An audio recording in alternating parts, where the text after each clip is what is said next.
What's up, everybody? Welcome to another episode of 84 Pontiac Stream, a stream where I do whatever the hell I want, whenever the hell I want to do it.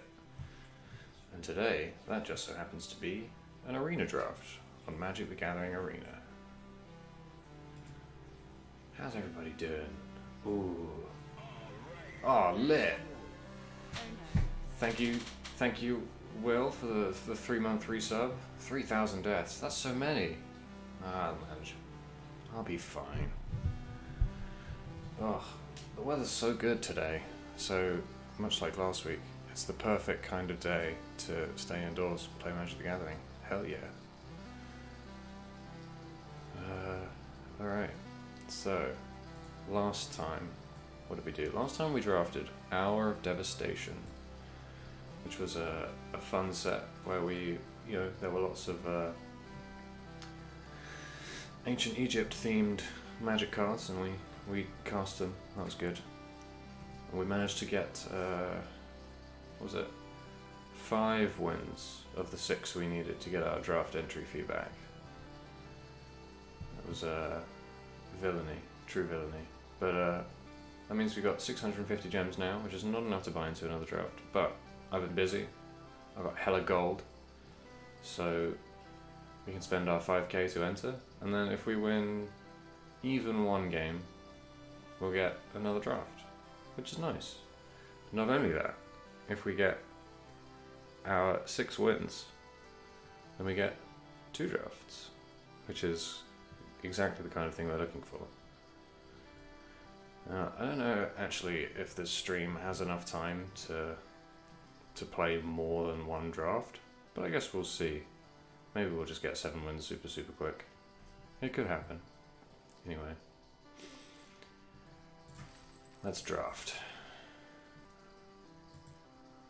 Ooh, how's that? Can everyone see that? Everybody looking good at that? Okay. So, what set were we playing for? Was it? Hour of Devastation. Hour of Devastation was a set about,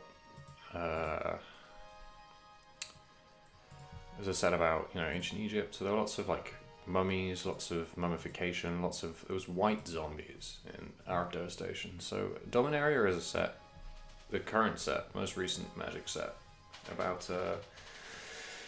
it's about going back to Magic's history, and what that means is that there's a hell of a lot of legendary cards. There's a lot of noteworthy characters. So I don't think we've actually come across any so far. So legendary creatures are creatures that are noteworthy figures in Magic's canon, I guess.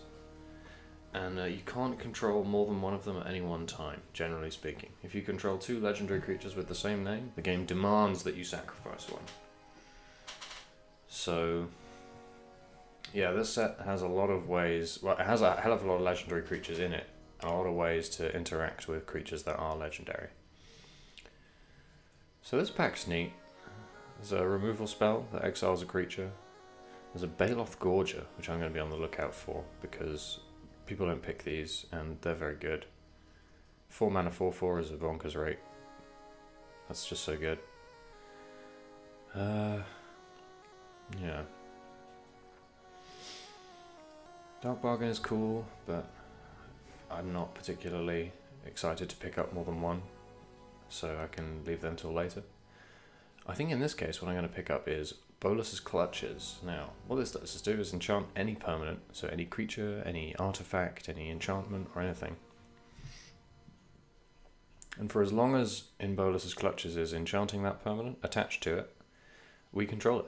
Not only that, but it's legendary. This is mostly trinket text, but this, by trinket text I mean text that makes the card seem cool but doesn't do anything, but it has like teeny tiny interactions in the format. I'm going to pick Bolus's Clutches because there are a lot of games where you cast this and it's amazing. It's like a removal spell, but instead of killing your opponent's best card, you get it.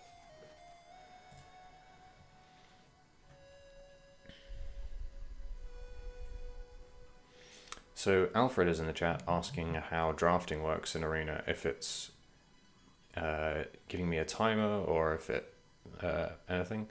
So there's no timer because you draft versus bots. The pack that you pass is the pack that you pass is like the other 7 slots at the table are AI drafters.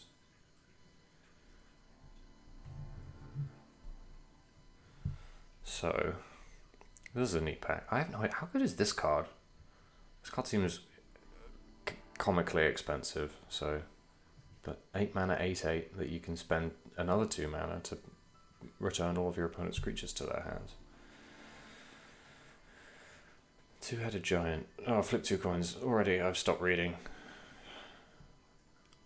Though I do actually really enjoy the design of this card. Like, it flips coins, so I don't like playing it, but I like that it's a 2-headed giant. Asks you to flip 2 coins, and if the heads of the giant, if they agree on a plan, you get a nice keyword bonus, which I think is fun. So I think the best cards in this pack are Baloth Gorger, Blink of an Eye. Returning a permanent to its owner's hand and drawing a card is pretty good if you want to slow your opponent down. Yeah, Baloth Gorger, Blink of an Eye. Anything else? This is pretty good, I think. I don't know, it's kind of just an 8/8 creature, doesn't have any evasion. So you kind of have to play it for 10 mana. I think if I got like green mana acceleration, I'd be excited to pick this up. But at the moment, I feel like the best card in this pack is probably Baloth Gorger.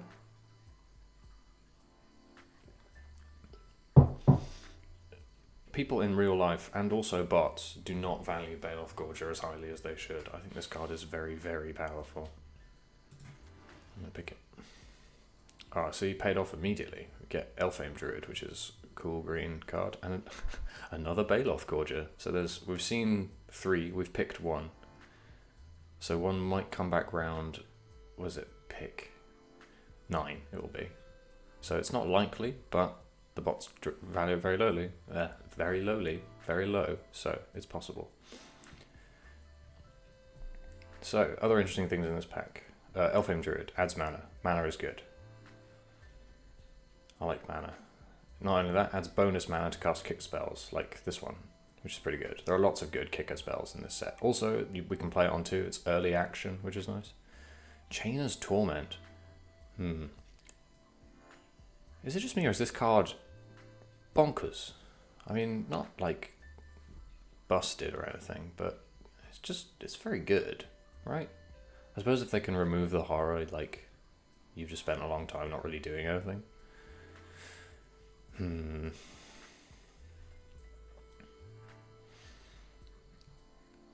What else? There's a lot of good white cards in this pack as well. This is an interesting conundrum. I'm inclined to pick the Druid, I think.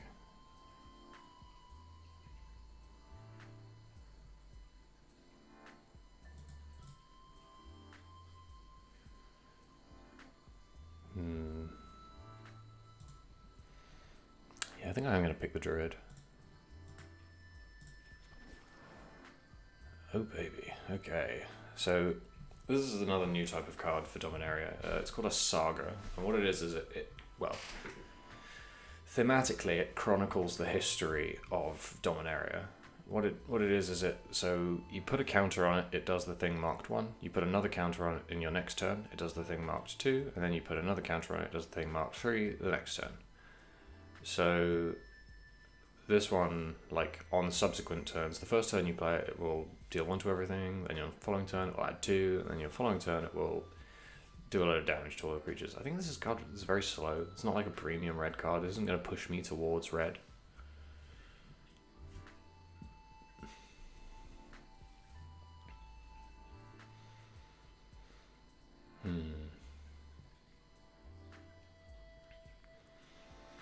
So this is a good one. This is a reasonable white removal spell.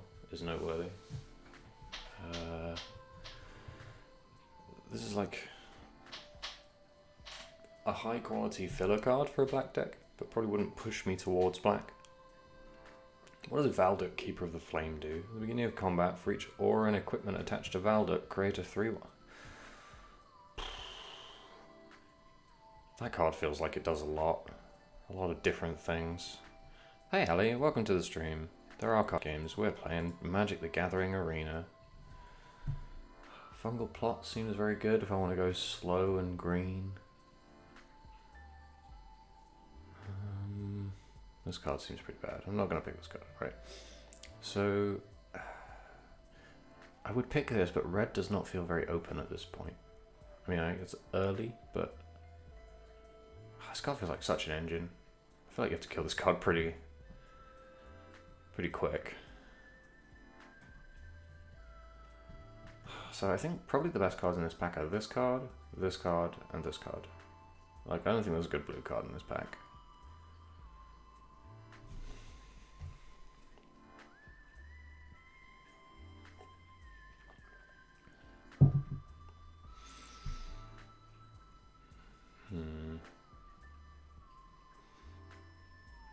What's the best card in this pack? I think that this is probably the least replaceable card in this pack.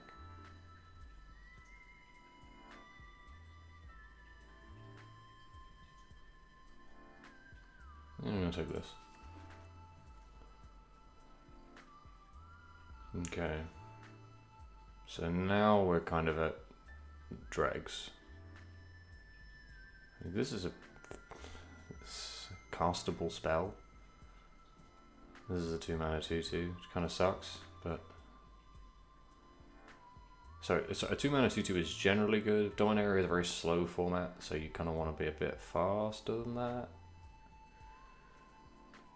I think we could potentially look to pick up a... like, we can just keep this in blue really, and we could pick up a second colour here, but what would it be? All the rest of these cards are kind of mediocre.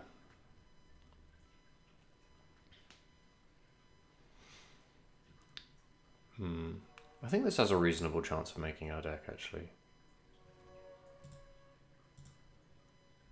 Like, this is so replaceable, whereas this, like, if we end up in, for example, green and blue, like, we're sort of sweating over our early picks, but if we end up in green and blue as a base, then we get this off one peg, which is pretty good.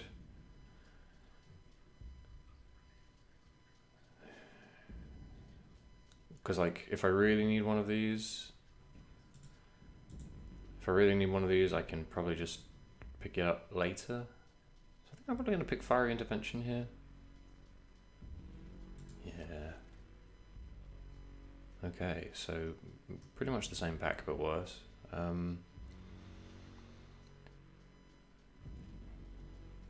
So these auras are going to whoever the hell picked up Valduk. It's pretty funny.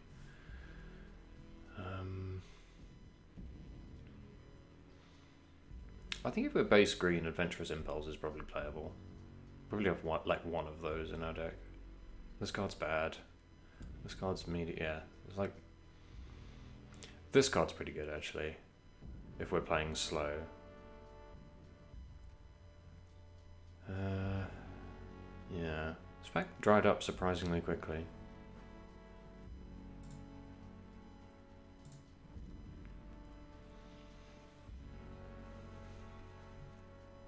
I think I'm going to take this. Okay, now good blue cards? Whatever. Well,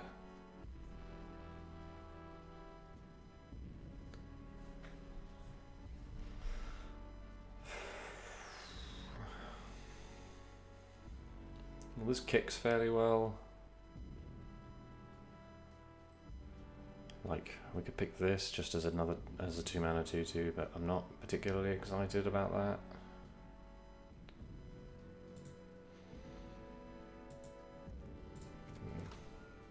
Ooh, Grow from the Ashes. That's a pretty good pickup. I like that idea. So this lets us ramp into our other colors. So when I say ramp, I mean I think it's a contraction of Rampant Growth, which is a magic card that lets you search your deck for a basic land and put it into the battlefield. So this lets us do that on 3, and if we kick it, play it on 5, it lets us find 2 lands, which is very, very good. That can easily be backbreaking, especially if we're spending 2 from our Elfame Druid.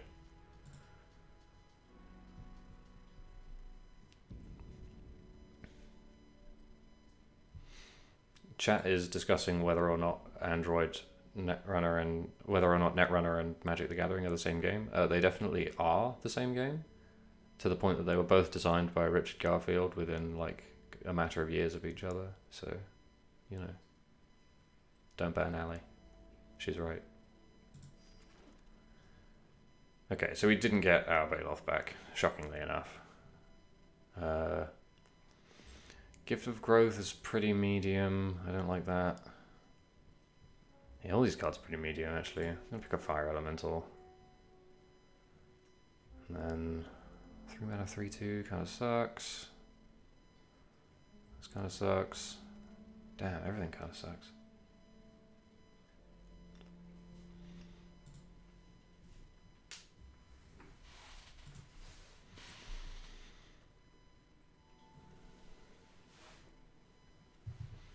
So it's 1 mana combat trick or 3 mana 3/2. 3 mana 3/2 is pretty below rate, but so is this combat trick. Let's pick the combat trick and probably not play it.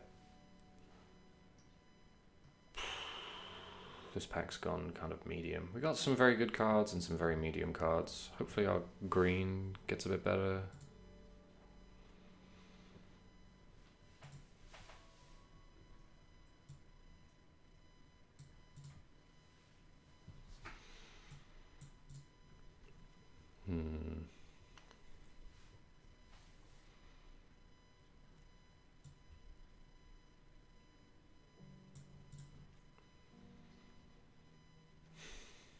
Maybe we can't sideboard, but oh wow, this came back.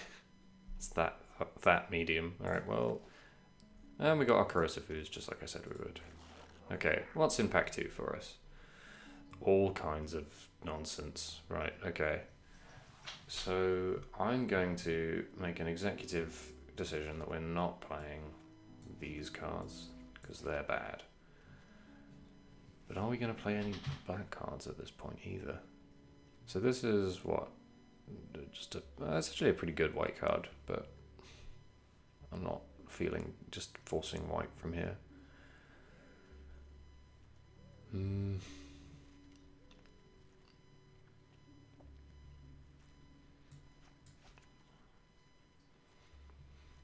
So Saproling Migration is a pretty good green card. It lets us make 2 1/1s on turn 1 and 4 1/1s on turn 6, or sooner if we have Elfame Druid or Growth from the Ashes going on, you know. Cloud Reader Sphinx is pretty good. It's a big old nasty Sphinx. It's just a big flying creature that whacks.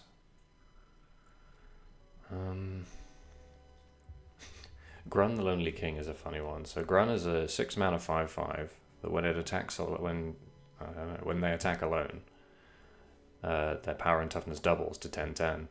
But if you pay 8 mana for them, 9 mana for them, they start as a 10/10 and double to 20/20. So this is a creature an uncommon creature that can attack for your opponent's entire life total, which is pretty funny. But it doesn't have any evasion, so I'm not particularly excited by it. So I don't know. I guess it's pack 2, so we're not really risking putting the person next to us into green if we pass these green cards. So I think I might open us up to blue because Cloud Reader Sphinx is very good. I like that card a lot. I think it's probably between Saproling Migration and Cloud Reader Sphinx. I don't know. How good is Thallid Soothsayer?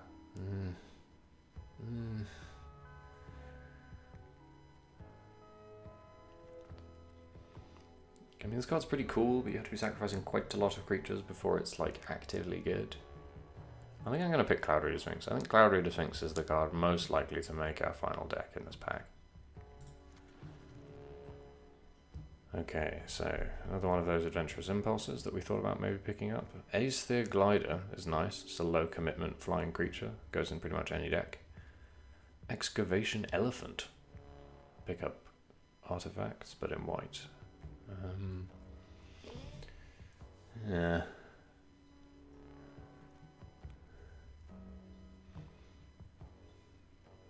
Is this like secretly amazing? Turning all of our lands into 2/2 indestructible creatures that can attack? I feel like you need like 8 lands in play before that's actually good.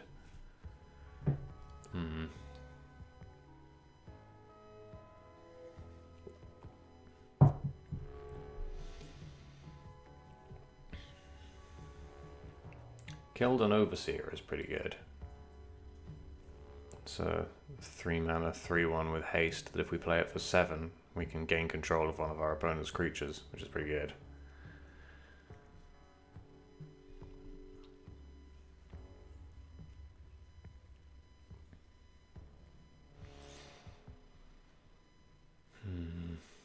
This is hard. It's a hard choice. Green's kind of dried up. Maybe I just pick Glider. Have a creature to play. How many creatures do I actually have at this point? No 3 creatures. And 3. 2 creatures.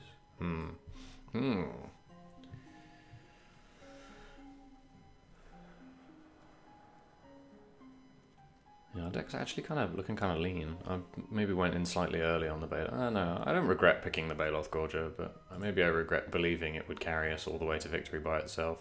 That may yet happen, but we're going to have to do some work between here and there. I'm going to pick the Glider, just have a low commitment flying creature. Ancient Animus. That seems pretty good. Oh wait, no, it's just a fight effect, an instant fight effect. Is that good? Ooh, we could pick another Sphinx. I like picking a second Cloud Reader Sphinx. That's a cool card. See, there's a lot of white coming around, but it's like the same 3 very medium cards. I'm gonna pick another Sphinx, I think. Oh, Joda. We can pay the most awkward mana cost in the game rather than the mana cost for the spells that we have. Joda's so generous. Yeah, I'm gonna pick the Sphinx. Oh, what? Who has passed what? What? Who has passed this? Why?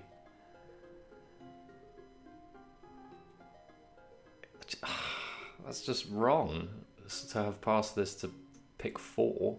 No, 3? 3. Wait. No, this is like pick 5? I don't know. Anyway, this is too many. Someone should have picked this by now. Just put it in your deck. I don't care what colors you are, just put it in. I think this card is so good that I'm gonna take the risk of having a second one. I mean, I thought I had a second one, but maybe not. Weird. Having opened us up to blue, I think I'm going to take this Academy Drake. I think kicking Academy Drake is a really good way to win a game. So it's a 3 mana 2/2 flying creature. Reasonable rate. That if we pay an extra 4, it's a 4/4 with flying, which is pretty good. I'm going to take Academy Drake. Yeah, I didn't get another... That's super weird. I don't really know why that's happened. Right, do I want Deep Freeze? Turn one of my opponent's creatures into a wall? How able are we to actually get over that wall? Is a fun question. Oh, I see.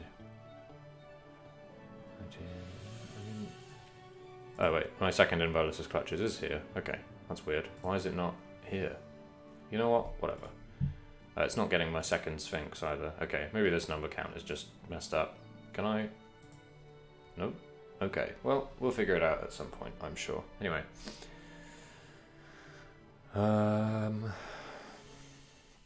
We do need some way to deal with our opponent's creatures. I think, considering that we have, what, Baloth Gorger, 2 Flying Sphinxes, and... Yeah, I think we can get over a wall like this. I think I'm happy to pick a Deep Freeze. Oh, come on! Stop passing me these fantastic red cards. Ugh. So this is Shivan Fire. It does 2 to a thing, and we can kick it for 4 to a thing, which is pretty good. And this is Run Amok, which just makes your creature huge and gives it trample, which is just like very good. Just very, very good. Which of these cards would I pick? I think... Which of them is the biggest own to just suddenly have? I think this one is like the most managed risk. I'm going to pick that. Probably won't. We're not 100% to play it, but I'm going to pick it. Okay.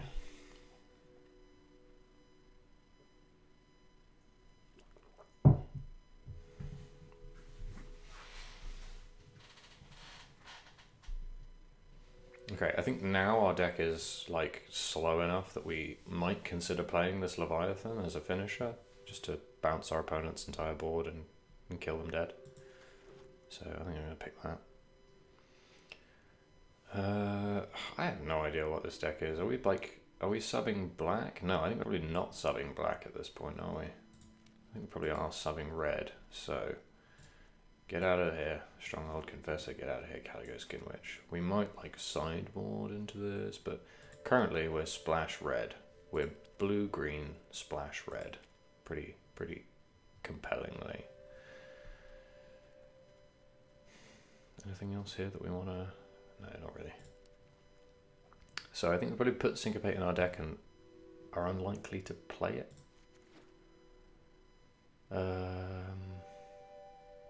Arcane Flight is probably like a medium card. No, put it on a Bailoff. Crash in. I don't know. Green kind of dried up, huh?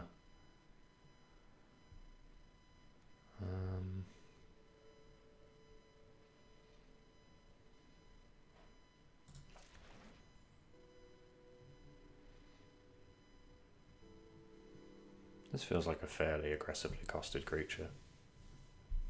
How aggressive though? Can we play it or not?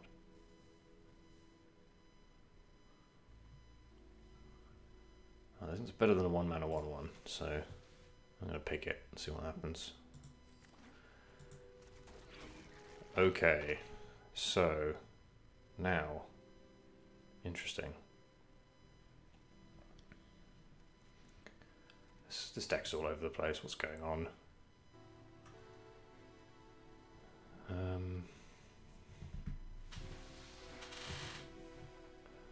Right, so Blink of an Eye is pretty good, but I think we might actually be kind of lean on creatures. Okay, this is not getting played. We're not going to play this card. Let's assume we don't play this. Our deck is very, very, very top heavy right now. I'm going to put this over here, because I'm more likely to play this for more than less.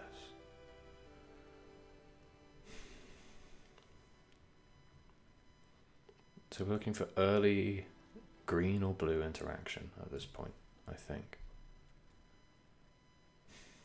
I mean, Spellcrown Thallid is interaction.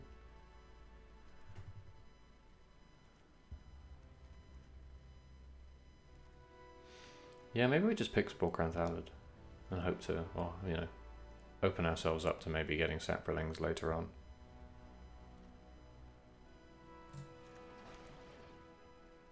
Oh good, immediately punished. Right, I think a third Cloud Reader Sphinx doesn't do us really good. Do us any good. Yavimaya Shepherd is actually a reasonable pickup at this point. We need creatures and we don't really have any. And yeah, these red cards don't really do much for us. Let's pick a Yavimaya Shepherd. Mending of Dominaria, excellent. This card's completely busted. So every turn, oh sorry, for the first two chapters, so when we play it and then the turn after, we put the top two cards of our library into our graveyard, we mill two, as some would say, and then we can pick up a creature card from our graveyard. So we're not actually like that's pretty good. And then after that, we just put all of the lands from our graveyard into the battlefield. You know, simple, clean. Definitely picking that. That card seems very, very hard to beat. Another Grow from the Ashes? Yeah, I'm in. Gives us more mana, which is what we're interested in. All these very medium green cards. What happened to green? I suppose someone probably picked the two Bailoths that I passed and just went super hard into green. Judging by what I said before about getting cheap interaction, I think I'm probably going to pick Blink of an Eye here. Did we get our Adventurous Impulse? We did not. So, Short Sword is okay. I don't know if we have anything to put it on really. Like,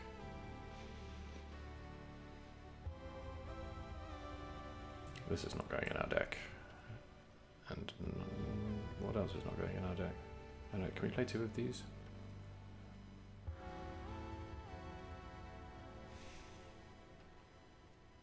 Comrade Explorer is probably not going in our deck.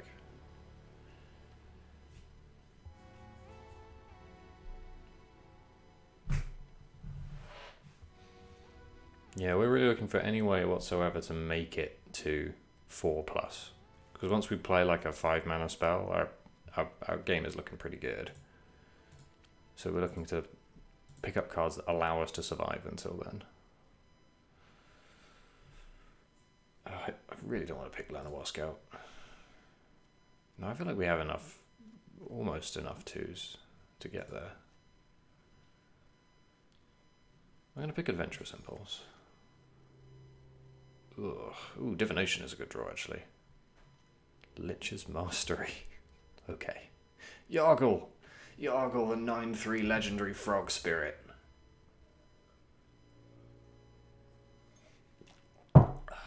That's a reasonable target for Arcane Flight. We're not going to pick it. Sad as though that is, we're not going to pick it. We're going to pick Divination, because I like that card a lot. How much do we want a second 2/2 for 2 that destroys our opponent's equipment? Do we even... I don't know. What do we do? What do we do? How many filter cantrips can you play in a draft deck?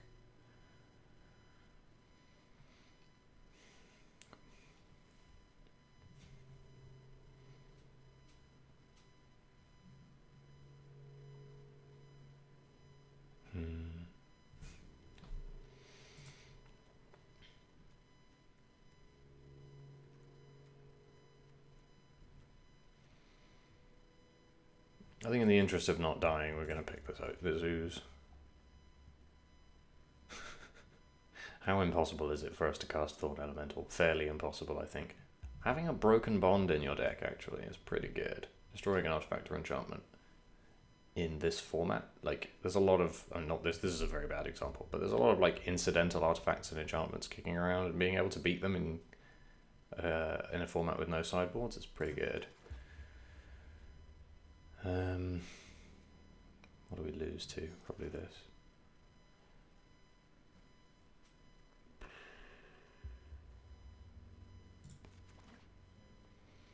And just a load of cards we're not going to play.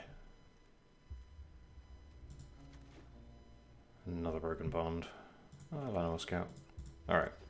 So this draft didn't go amazingly. It didn't go... I feel like it didn't go as well as our last one did. But I don't hate it. So let's what is it? Blue green Sphinxes, and it is the 2/6/18. Okay. So we have slightly too many cards, and our overeager. Actually, our overeager land suggester might not be too far off the mark. So, I can't actually see how many cards I have at this point. Right, 48 is way too many. So we're going to cut the... Oh. Well, yeah, always. Can I not permanently disable auto-suggest? I really don't like it.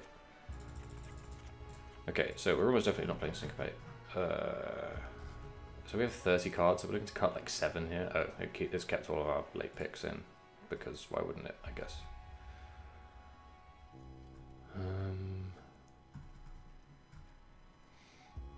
Frenzy Rage, get out. Skirk Prospector, get out. Right. So we've got to cut one of these, because we're actually doing... I don't like this card, so I'm going to cut it. And this card. How much does that leave us with? 24. Okay, so now we need to make one cut. So what does our mana curve look like? We're overloaded on 3s. And maybe 5s and 6s, but we'll worry about the 5s and 6s later. So, what if we cut one of these 3s? Okay, we can't really cut any Grow from the Ashes, and I don't really want to cut Divination. I think the worst of these threes is probably Aether Glider. Is it Aether? I don't know. Also, that's just a flying bird skeleton. What? What are they doing? Yeah, I think I'm going to cut Aether Glider. Like, I think it's probably the worst of our threes. So that leaves us with 23, which I think we could make work. So we're going to be base green, sub blue, and I think with 2 Grow from the Ashes, we can probably afford to just play 2 mountains. This is extremely ambitious, but I want to see if it can happen. So, lands, 2 mountains, 15, so that's 8 forests and 7 islands. Right? Yes. So, we have 1-drops of 3 different colours, reasonable 2s. This is maybe ambitious actually at this point. This feels like a card that we maybe can't play. What other 2 green creatures do we have? I really don't want to play Llanowar Scout over Fungal Plots, but I might have to. I feel like this card might not do enough.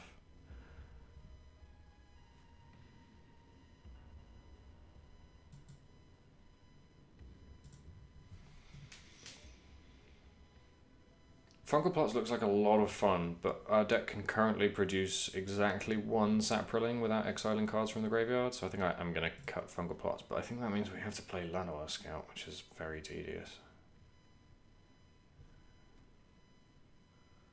Or we could play like a second Corrosive Ooze. I don't know.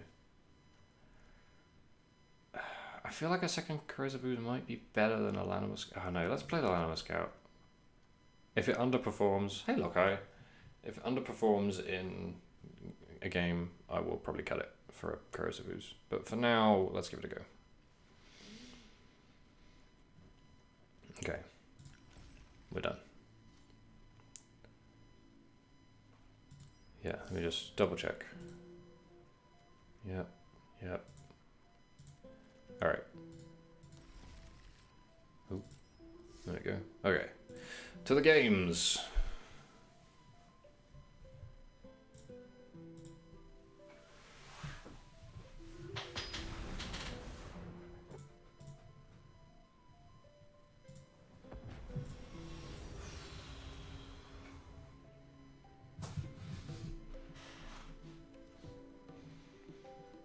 This is probably a keep. 2 copies of Embolus Clutches is kind of rough, but we get our 2-drop, we have our opt, like, I think I'm going to keep this. I'm going to be very greedy and keep this. Greed is good. Mulliganing is bad. Oh, we get Llanowar Scout. That's not terrible.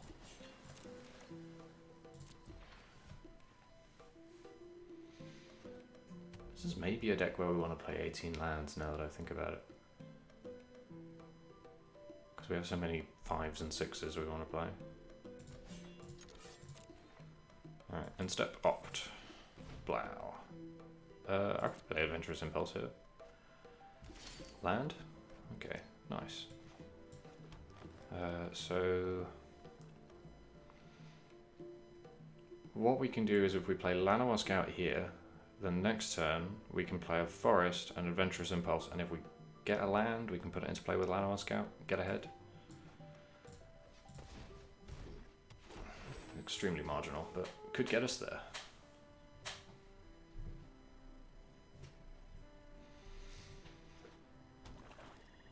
What's opponent gonna do? Opponent doesn't seem to be... Ooh, a 3-1. It resolves. Alright. I'm gonna activate Adventurous Impulse. Oh, cast Adventurous Impulse. It's a spell.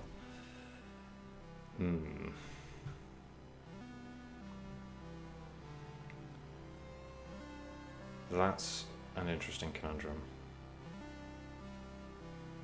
So either I pick this and I'm banking on drawing a land to play it, or I pick this and we can get ahead on lands like I mentioned, but we don't really have anything particularly exciting to play.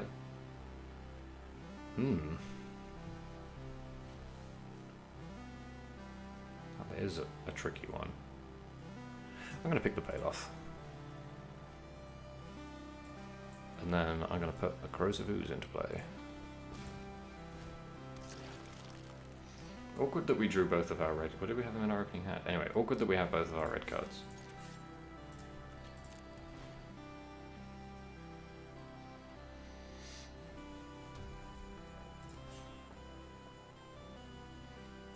Opponent is attacking. Okay. At this point, I think I'll block with Llanowar Scout because I don't really value it here. If opponent wants to trade a card for it, they can. Okay, they get a 1. That's fine.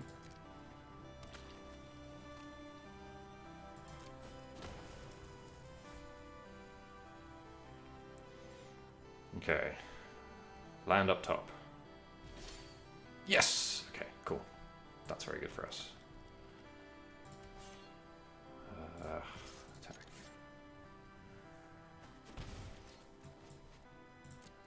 Oh. There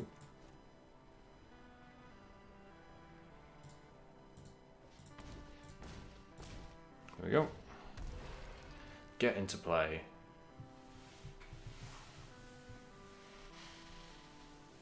Maybe playing 2 copies of this is greedier than... I don't know, I feel like I generally win after... Okay, cool, they had the Fiery Intervention. That seems fine. So we take 3 here. I know 4 even. Go to 16. But we drew a land, which is pretty good. So no attackers. Opponent can spend cards if they want to attack with their Overseer. So now if we draw any other land, we're in business with Bolus's Clutches. Did they kick that? Yes, they did. Okay, so we're going to take 6 and trade with the Keldon Overseer. And hope to draw a land. Well, that's not a land, but it does what we want it to, which is stop our opponent's creature.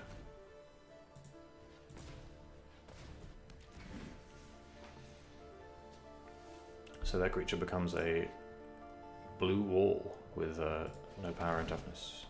Or no power and 4 toughness. Okay, Divination to try and draw lands. Oh, exactly what we're looking for.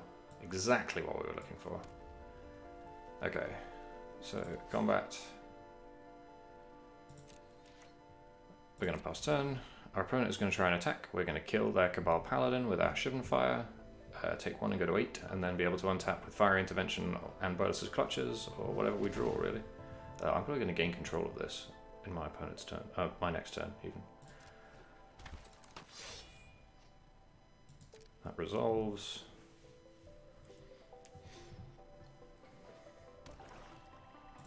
Opponent attacks. I killed that creature.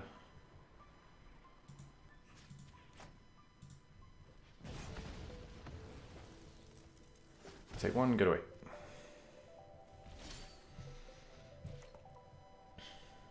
Okay. This is actually one of the decks that we're excited to get to more than 6 mana, so I'm going to keep playing my lands. And to gain control of my opponent's creature. Leave up red, because our opponent is upset that we played a red spell. And it's like we remove that creature, but also we get it. Gaining control of opponent creatures is good. Oh no. Oh, that's actually fine. This is like the only time... Okay, so... Round table. Everyone. Let's just talk about this for a bit. This card is legendary, right? So what that means is, if I control 2 with the same name, the game instructs me to sacrifice one of them. This card is bonkers. If my opponent untaps with this card, I lose. However, I control a second copy of Bolus's Clutches. So what I could do is cast it gain control of my opponent's Sengia Pureblood, but lose control of my Keldon Raider. So, is trading that for that worth losing the gain control enchantment? Is the fun question.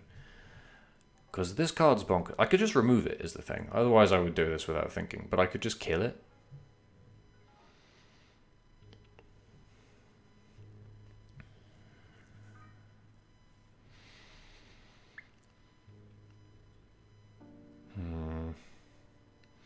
No, I think I want to control this. I think I do want to gain control of this. Yeah, I'm going to do that.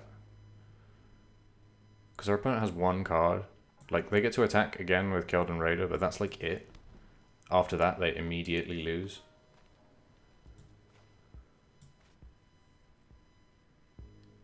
Yes. I'm gonna take objectively the greedier choice. And right, choose the one that you wish to keep. This one. Oh, I could have attacked.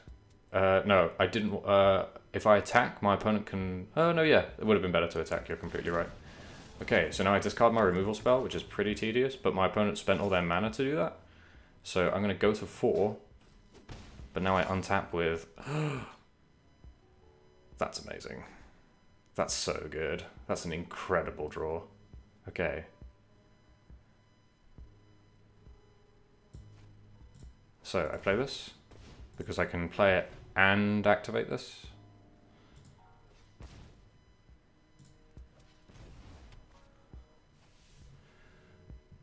Sweet, get to put Baloth Gorger back into my hand. I think I probably will. Yep, this has gone very well. I'm not going to attack because my opponent has a lot of big creatures and I can block them by making Kazarov bigger. By just... Oh no, I can't activate it. Oh, punted. I've punted so hard. Oh, this is bad. This is really bad. Oh no, never mind. My opponent decided to match my punt with one of their own. I'm going to pick up Academy Drake. They could have attacked. Why didn't they attack? I guess they thought I could activate Kazarov. Right. So... This time, if I play the Baloth without kicking it, I can... Well, I can do a lot of things, actually. But I can still only activate this once, so... Is my other mountain? Yes, my other mountain is in my graveyard. Okay. So I'm not going to attack with Kazarov.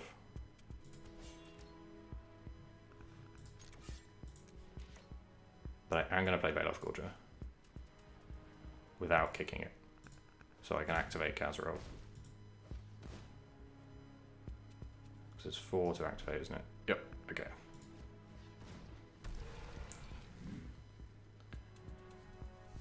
And +10. Would it kill my opponent's Deathbloom Thallid? This card seemed completely unbeatable, like...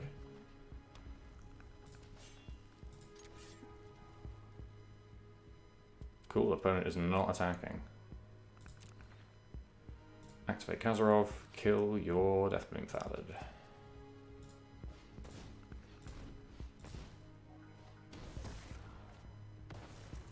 Kazarov becomes a 5/5, they get a 1/1. I untap.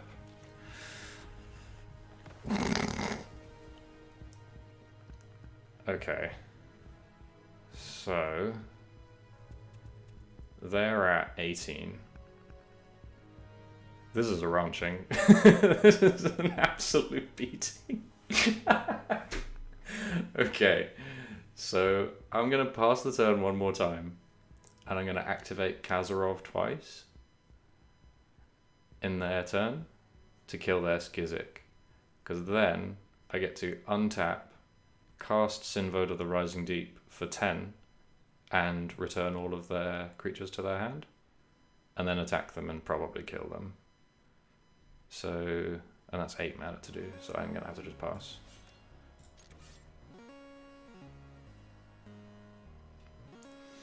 Yeah, I'm going to kill their Skizik because they can play it with haste and... Yeah. Pass my turn. Oh, do they get their... Oh, I see. It returns my opponent's creatures as well. Okay, never mind. I'm not going to cast this until I can kill them on the attack. It does matter, because playing Kazarov again is pretty good. Like, anyway, that resolves. What are you going to attach it to? That seems so bad. Why would you do that? You're going to attack? I can make this into a 7/7.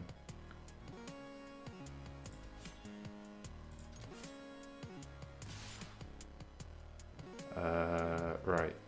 So, I get to activate Kazarov twice and block. Wait, if I block Keldon Raider, there's like. No, I'm just going to activate Kazarov twice to kill the Keldon Raider and then block the Skin Witch and one of the Saprolings. They might have Brute Force, but I can't win if they do. Anyway, activate this. Target Keldon Raider.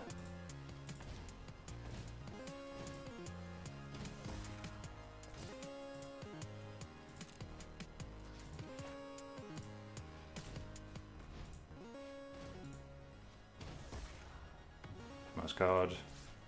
Cool, opponent conceded. I would have.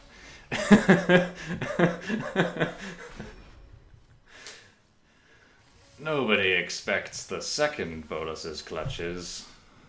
Okay, well, we've made it to our break-even threshold, so let's play again. That was very silly.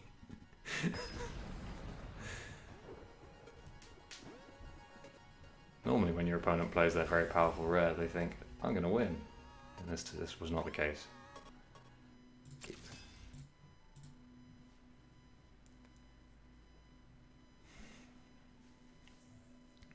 Yeah, so opponent could have beaten us there. We punted by casting Mending of Dominaria as early as we did, actually.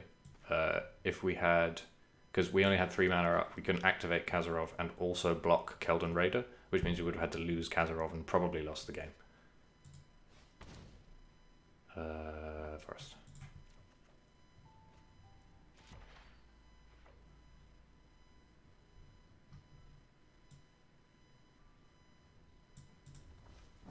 Uh-oh.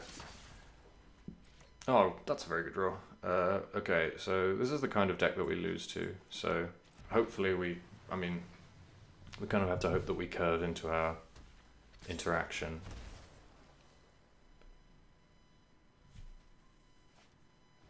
Oh no, Sorcerer's Wand! That's bad. That's very bad. Right. Forest. Yavimaya Shepherd, pass.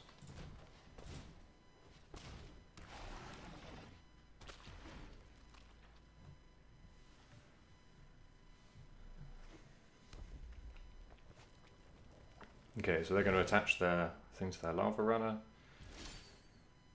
and probably activate it on my end step. So, okay.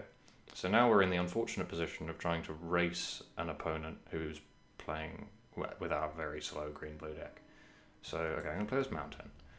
And then, so we want to play this on 5. This says it loses, no. This loses all of its other abilities, but it will be granted the ability by the Sorcerer's Wand. So I don't think we gain anything by deep freezing their Lava Runner. In fact, I think the opposite. So I think we should play this Academy Drake to try and kill them faster? Or do we wait to play the Academy Drake as a 4/4 after Growth from the Ashes? Anyway, I'm going to attack with Yavimaya Shepherd.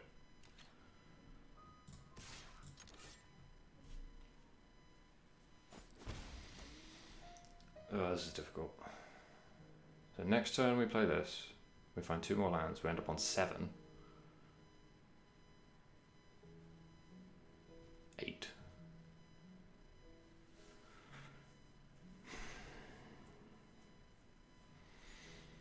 I'm going to play this out. Might be wrong, but I'm going to do it.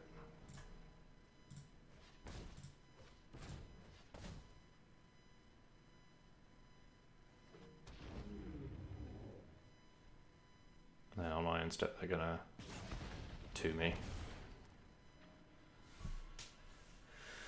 Because by playing Academy Drake now, we at least keep pace with the Sorcerer's Wand. This is a very sort of clumsy and slow clock, I guess. Okay, now we can't attack with our Shepherd anymore. Awesome.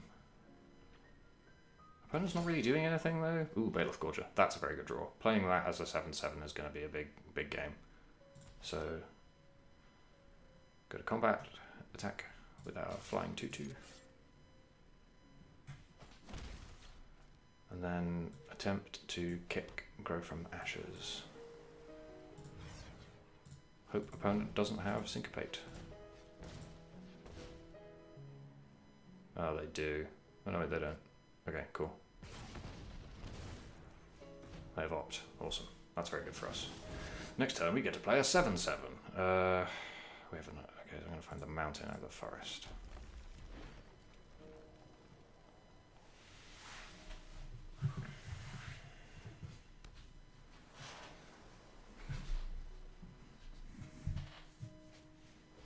Warcry Phoenix is a bad draw for us.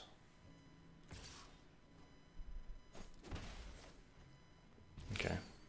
Opponent is racing. Ooh, we can destroy the Sorcerer's Wand. That's pretty good. So we play a land. So 1, 2, 3, 4, 5, 6, 7. So we only have 7. Do we want to Broken Bond the Wand now? No, I think we want to develop our board now and slow down our opponent's clock later. Yeah. Yeah. Kick him.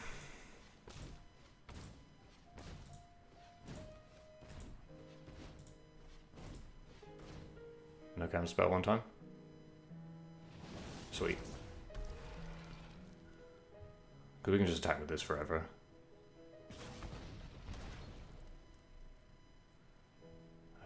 No attacks. I think we'll probably try and block Warcry Phoenix. Because our opponent is not looking likely to attack with that many creatures. Time of Ice! Ugh. They didn't tap our flying creature, which is peculiar, but I'm just going to block. Oh, we can destroy Time of Ice, can't we? Do we destroy Time of Ice or the Wand? Ooh, we do play Spore Crown Thallid and attack. That seems pretty good.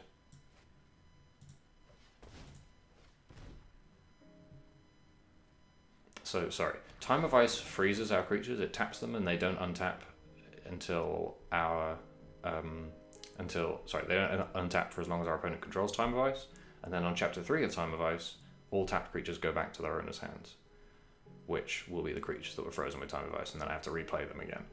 So I think actually, in the interest of this game ending reasonably soon, I'm going to...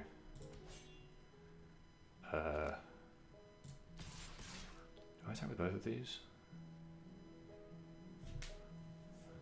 What happens? They double block and lose Lava Runner? Yeah, I'm in. Yeah, I think I can destroy Time of Ice.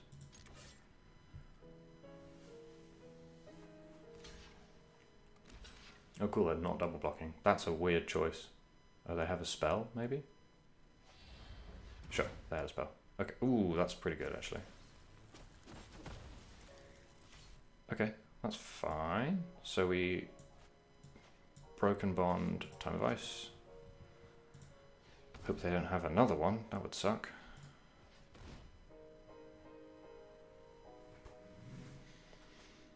Yep, go to 9.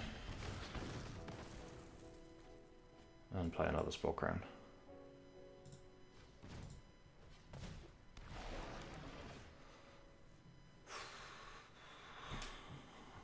Opponent's deck seems good. But we have a 7/7. Which is a big game. There's no reason for me to block here, so I'm not going to.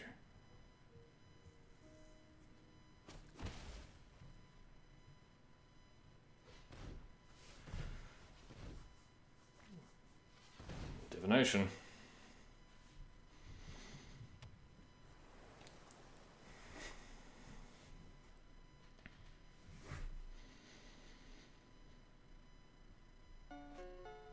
Oh, wait, what? Huh. Okay, well that's fine. So I'm going to attack for 7. And probably more. Yeah.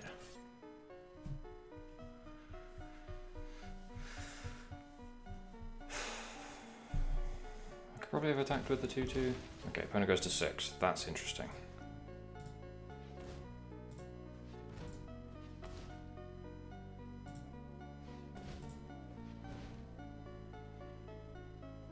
Cloud Reader Sphinx, Scry 2. Let's just look at the top 2 cards of our library, put them on the top and the bottom.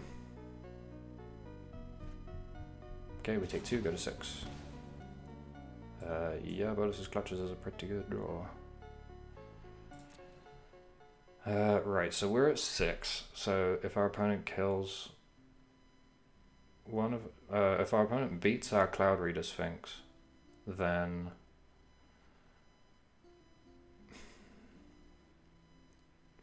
If our opponent somehow beats our Cloud Reader Sphinx, they can attack us for 2, 2 us with this, only 1 us with this. To avoid having to think about this anymore, I'm just going to deep freeze their Academy Drake. I'm going to go all in on winning next turn. Right? 1, 2, 3, 4, 5, 6, 7, 8. Yeah.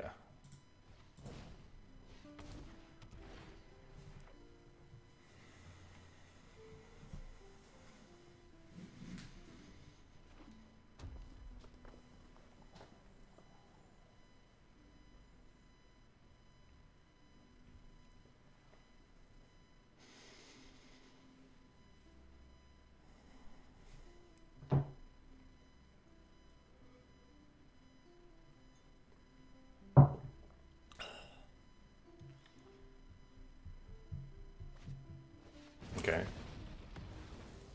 So they've got the fight with fire for the Sphinx. But they can only 2 us with the Lava Runner. Which means if I was to say, I don't know, gain control of the Lava Runner.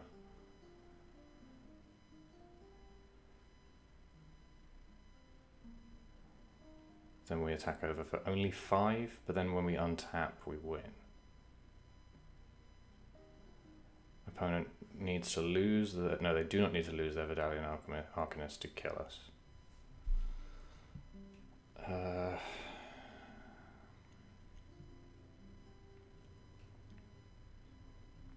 So if I gain control of it before combat, is that better or worse? They can move their fucking thing.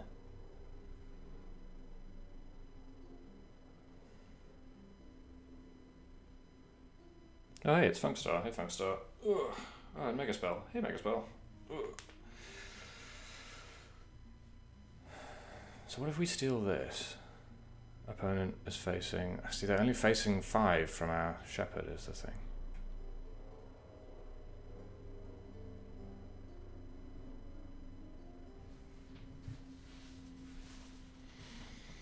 This is hard. I feel like I have to play this, but what on?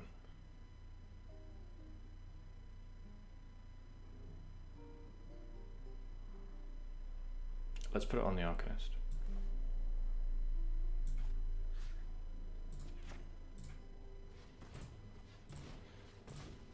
Because it can block better than... Like, Lava Runner will at least try and trade. This will eat this, and then, I don't know, it might just take 5 actually, but I'm going to pay anyway.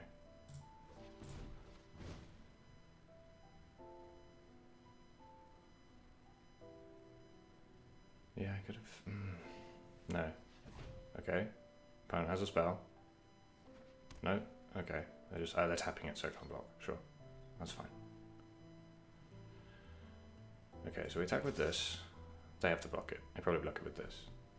If we attack with these, they take another 5. They don't have to block, but they can 2 me, untap, and 2 me again. So either this or this needs to deal 2 damage. Do we care about... Yeah, we do. Let's... Insurance against a haste creature. Take them to 3. Alright, let's go. Yep, that's what I thought they would do.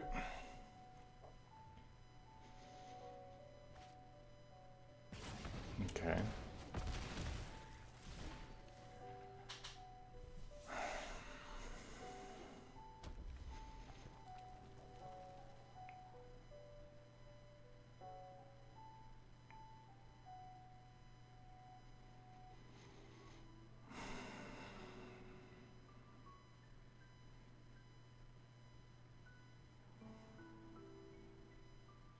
Come on.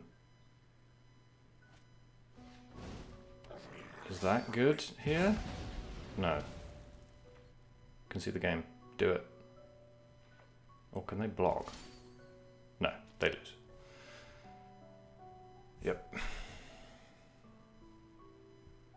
So we got a 2. Oh, we got a 1 even. And they die. Yeah. Yeah. Because this and this and this are lethal.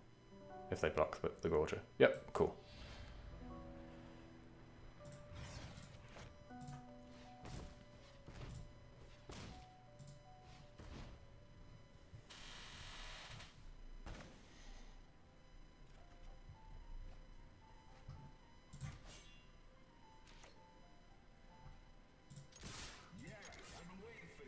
Oh, what was that?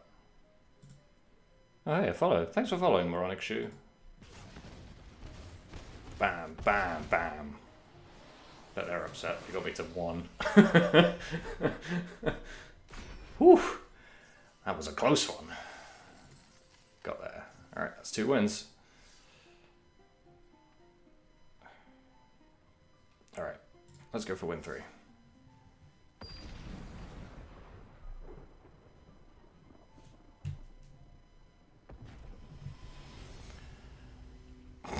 Key.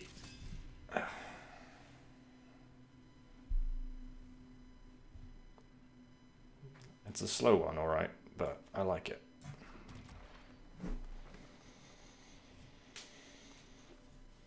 Yeah, 1 life is as much as 20 when it comes to being not dead, so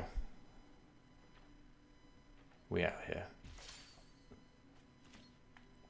I think I'd probably play Corrosive Ooze over Spore-Crowned Thallid, just because Spore-Crowned Thallid has slightly more synergy with cards I might play later. Marginal, but existent. We're going to trade our 2 mana spell for their 1 mana spell. Yeah. I hate doing that.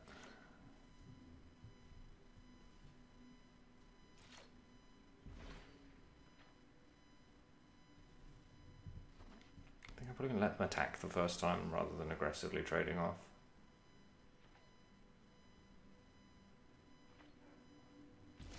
Okay, they didn't attack. That's a peculiar choice. One I respect, but a peculiar one. Now, do we play our Thallid here, or... Yeah, I thought we do just have to play our Thallid here. We're definitely not going to play Blink of an Eye without kicking it.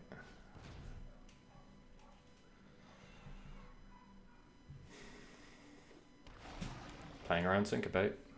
We beat Syncopate for 1 there. I don't know if we actually like... If our opponent is likely to have it in their Dauntless Bodyguard deck. Seems unlikely, but not impossible. No attack. Maybe I should have attacked. Nah. I feel like we can slow our opponent out here. 2 copies of Inbolus's Clutches tends to go slightly bigger than whatever nonsense they're doing. Opponent is not attacking, or is attacking? Nope, not attacking. Sweet. Will there be a game in which I will not draw both of these? We shall see, I suppose. I'm going to attack with the Ooze at this point. I feel like I'm going to let them trade.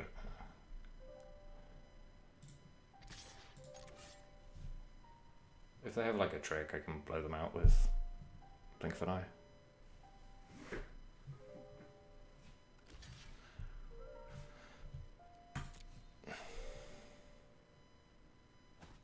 Sold.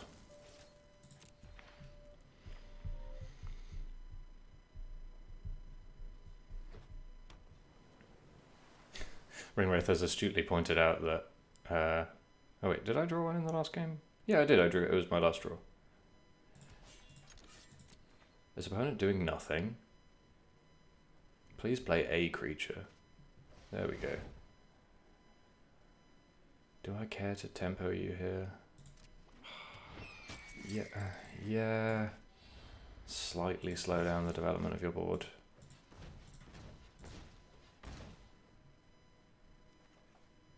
Broken Bond, not nothing. Ugh, okay, that's not great.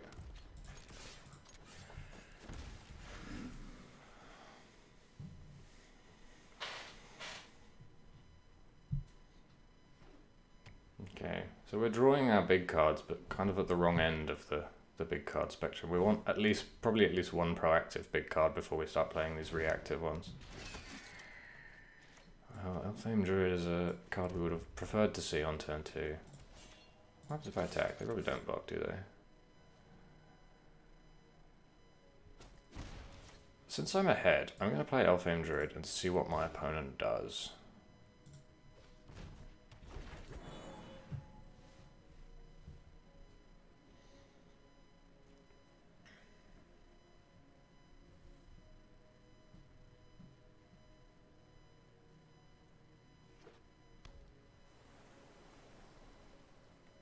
I just have this feeling my opponent has some big, nasty 6. There we go. That's much better to Bolus's Clutches.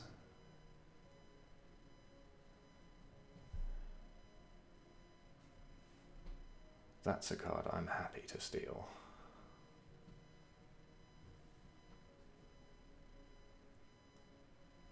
You can scry 2 or what, pal?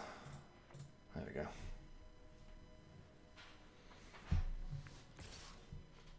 Happy to take 3 because we got our Yevamaya Shepherd. Nice. So we have 7 mana available, so I'm going to Bolus's Clutches and attack for 2.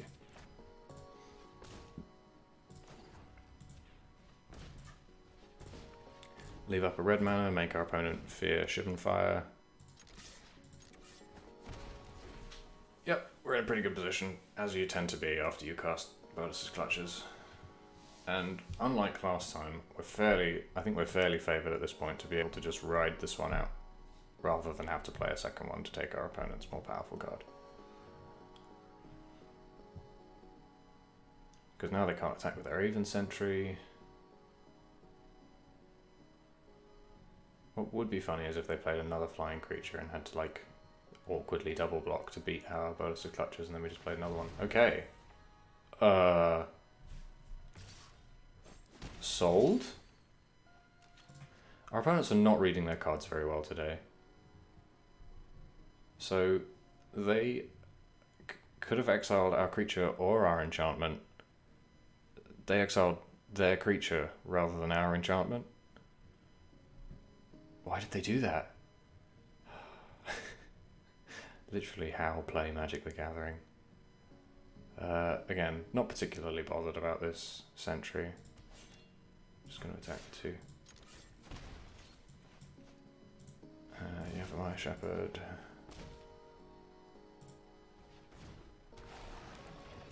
Develop our board.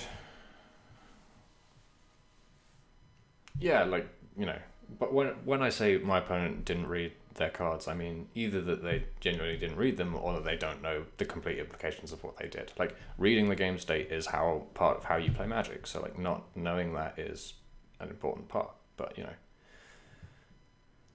it makes it a lot easier for us to win, is what I'm saying. Okay, 7.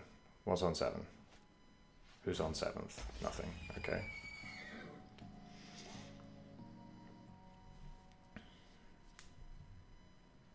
I have a lifelink creature. Player 5? Do it. I don't really want to cast the second Bolus's Clutches on a 3-2. No? Okay. Well, I have a 1-5. Look forward to attacking, Mesa Unicorn. Look forward to attacking. Guess we're taking 3 again. Oh, and our Road Cloud Reader Sphinx. Great. Good. Definitely attack with that. Probably attack with this as well.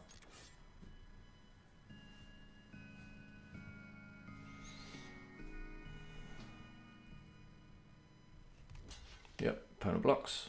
That seems believable. Play our own Cloud Reader Sphinx. Yeah, I think this is a case of our opponent trying to go slow and our slow strategy being quite a bit better than theirs. Scry 2. Bottom these forests. And us. Oh, we could even Broken Bond their deep freeze if we cared, which we don't. Come on, big spell. I want to steal your spells. 3. Do it again. 4. Another Raven Sentry. Okay.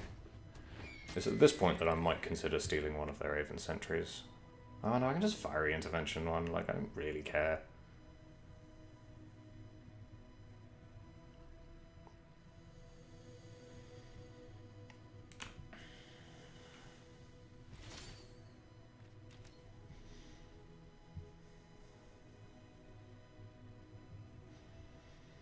Okay, well... Do they... Ooh, okay, so Grow from the Ashes lands enter the battlefield untapped. So if we pay 3, 1, 2, 3, and then kick for the rest, add 2 to kick the rest of it, that means we have 4 and then 6. Yeah? So we can cast Grow from the Ashes and either Bolus's Clutches or Fiery Intervention this turn, depending on what our opponent does. So I'm going to attack. If they... I'm not sure what I'll do actually. I'm just going to attack and see what happens.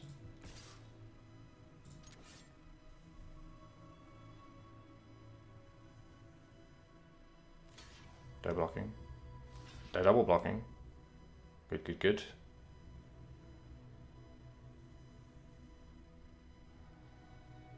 Yep.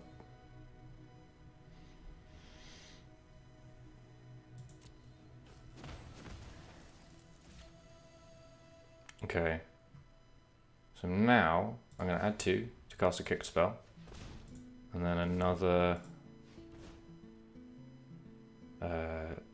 No, wait. I don't want to spend my blue, do I? Oh, it's too late. I've done it now. Oh, wait. Yeah, okay. I'm going to Fiery Intervention their sentry, is what I'm saying.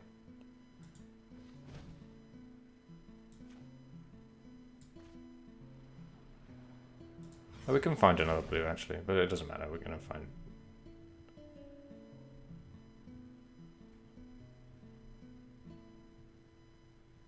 I should probably attack with this as well. Yeah. Wow, are you serious? Okay. Sure. Well, our opponent is fully out of gas now, so... Why? We have very good cards, our opponent does not. So we're gonna, I don't know, maybe gain control of their bird if they're completely out of cards.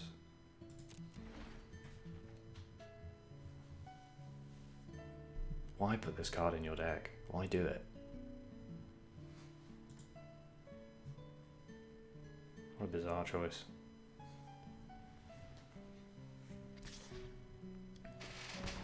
Opponent might be lulling me into a false sense of security. That is possible. However, they've yet to demonstrate. Ooh, kicked Academy Drake. That's worth stealing. Oh, and the Mending of Dominaria. 1, 2, 3, 4, 5, 6, 7. Alright. Bolus's Clutches. Give me a Drake.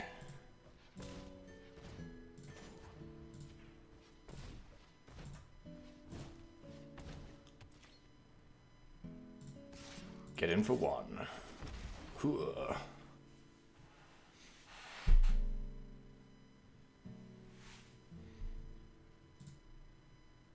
Alright, so Mending of Dominaria gets us back our Sphinx, which is pretty good. Hey T1LB, what's up? We're playing Magic Arena. Another Aven Sentry. Wow, our opponent is very confident in their Aven Sentries. Why? Alright, 1, 2, 3, 4, 5, 6, 7, 8.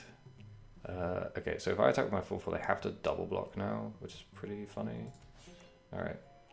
So attack. If they single block, Fiery Intervention. If they double block, Mending of Dominaria.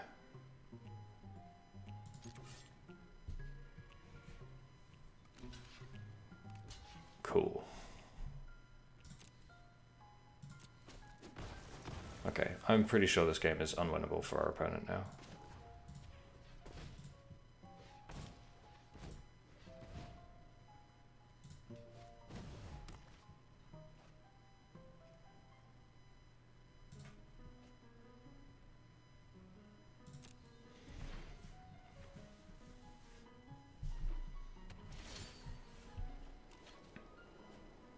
Okay, get back this Academy Drake.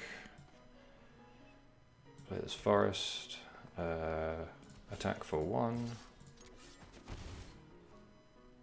Right, 1, 2, 3, 4, 5, 6, 7, 8, 9, 10. So it's 7 to kick our Academy Drake and 5 to play our Sphinx. So I like scrying, so I'm going to play the Sphinx.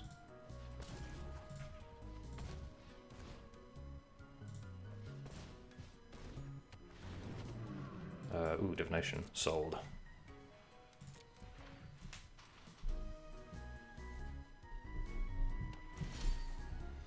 Chapter 3.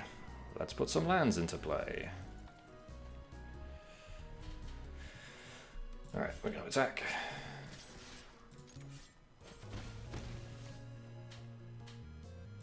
Cast Divination.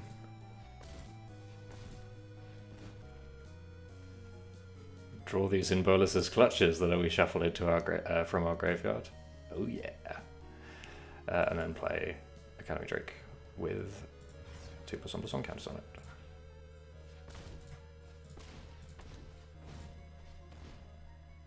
Yeah. Cool. Opponent is dead as heck.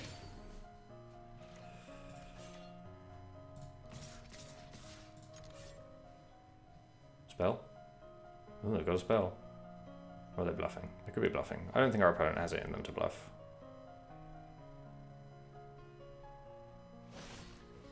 Okay, that's fine.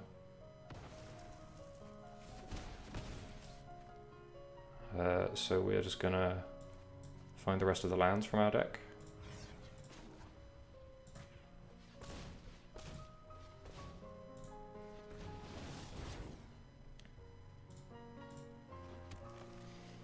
And pass the turn.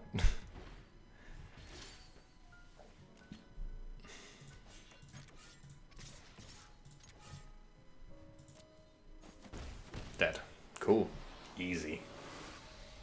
That was fun. Is that 3 wins now? Yes. Okay. So what time is it? It's 3:30. Okay. I think we could probably keep playing. Ugh.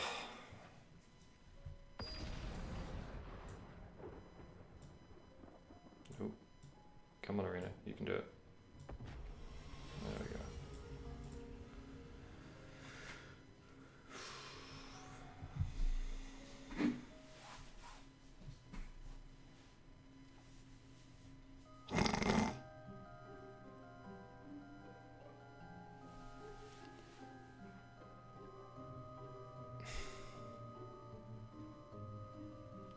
This is almost definitely not a keep.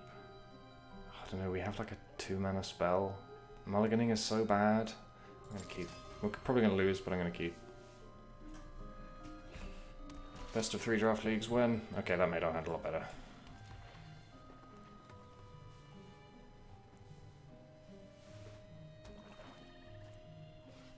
Okay, opponent played a 2-mana 2/2.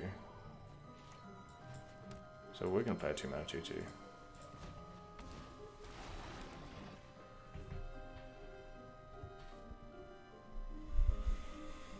What we need now is like to draw Yavimaya Shepherd, and then we are in a really, really good place because we can just trade off our sampling for this. I mean, any 3-drop is pretty good for us at this point, but Yavimaya Shepherd is very good. No blocky. That's a very good draw. No, it isn't because we can't cast it. Okay, I guess we're just waiting on Cloud Reader Sphinx now. So, no attackers. We probably block Deathbloom Thalid at this point.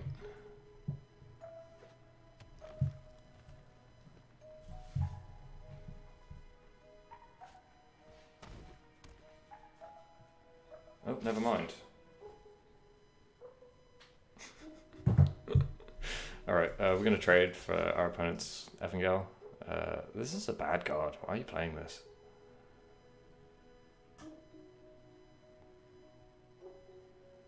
Yeah. Take 4, go to 14. Oh, this is going really badly. Okay.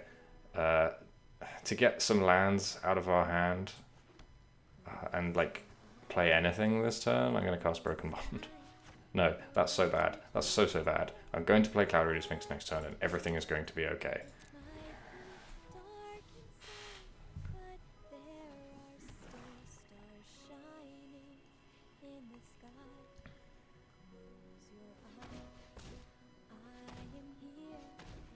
Eldest Reborn. Nope, Dark Bargain. Okay, that's pretty bad for us. Opponent is restocking their hand.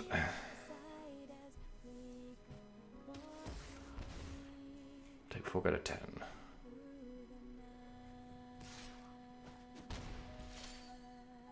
Oh, that's really good. That's really, really good. That's really, really, really good.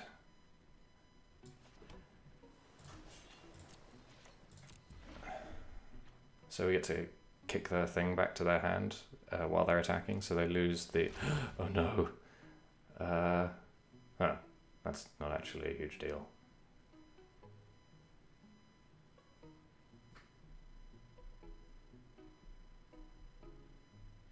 I don't really care about this. So they just make a load of naught ones, and then that's the thing. Do I have to keep Blink of an Eye to sacrifice them? No, I'm just gonna fucking... Oh, I can just destroy it with Broken Bond. Yeah, so kick. Target this.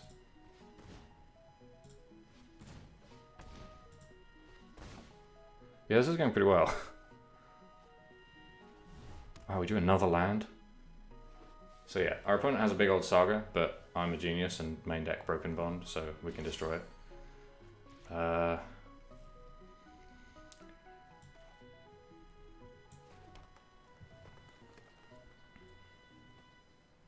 was misplay. Oh. So we cast Adventurous Impulse, I think. Hang on. How desperate are we to Broken Bond this turn? What's the difference between 4 clerics that have no power and 2?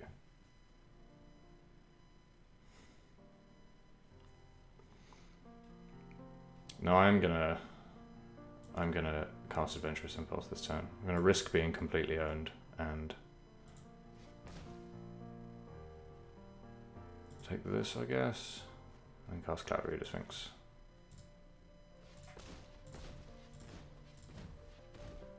Scry 2. These are both bad.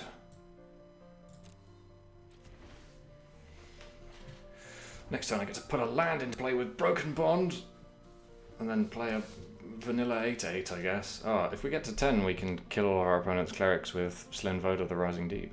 So, you know, genius, basically. Okay, they play their 3/2 again. Oh, and Fungal Plots. Okay, never mind. No, wait, they have to sacrifice saplings. Every single time we draw this card, it's just bonkers. Okay, so Forest.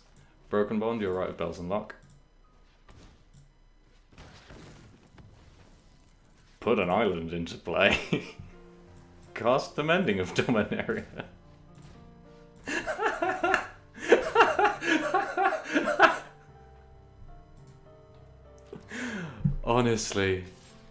Honestly, what a silly Magic card. No attackers, I block the Deathbloom Thallid.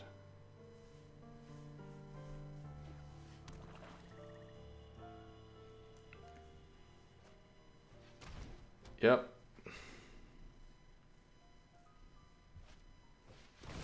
Okay, some 1/1s. Several 1/1s. Many 1/1s.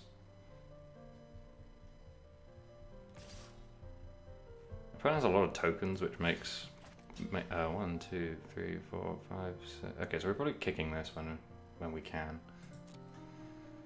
So we block. Yep, they get more 1/1s. Okay, so we're taking like a lot next turn, but then that's a pretty good draw. Yep, Mending of Dominaria triggers. We get Cloud Reader Sphinx back, because why wouldn't we? And we have 8 mana, so we probably play... Yeah, probably like Cloud Reader and Yavimaya Shepherd.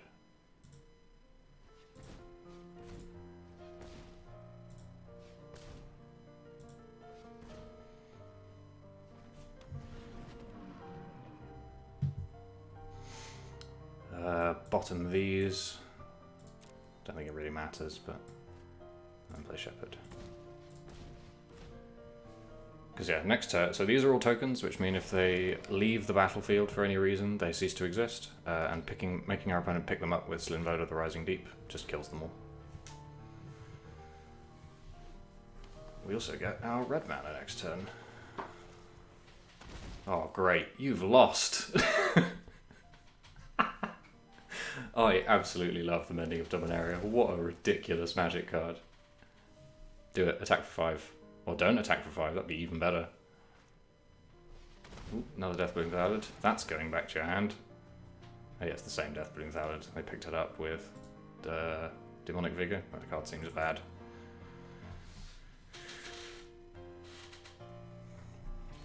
Sweet, we've won.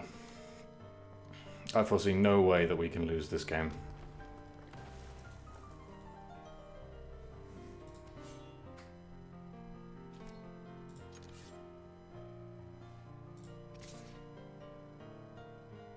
That works, doesn't it? So 8, 1, 5, 10. Yep.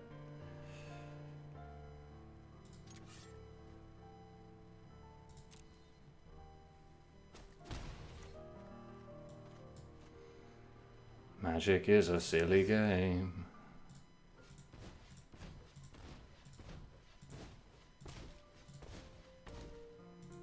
I don't, for anyone asking why I didn't cast Slinvoda first, I attacked with Cloud Reader Sphinx first because they can't block, and Slinvoda returns all of my creatures to the hand as well, not just my opponent's. So if I'm going to attack, it has to be before I cast Slinvoda.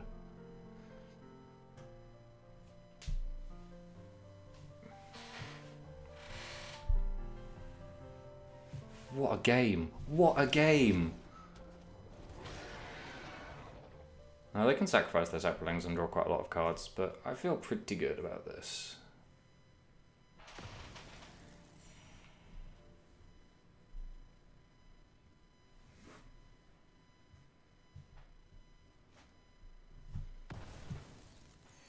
Because I'm kind of drawing cards, right?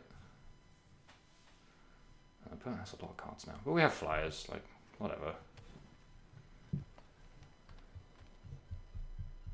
Well, file that one under games we didn't even remotely deserve to win. Okay, yep. Discard,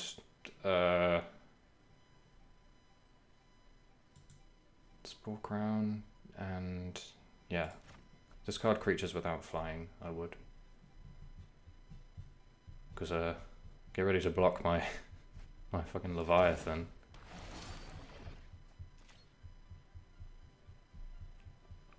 So, I don't know, Cloud Reader Sphinx, hold up, kick, Shivan Fire?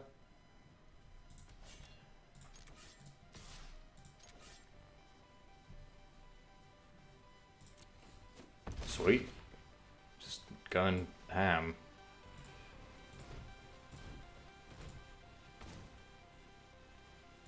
Yeah.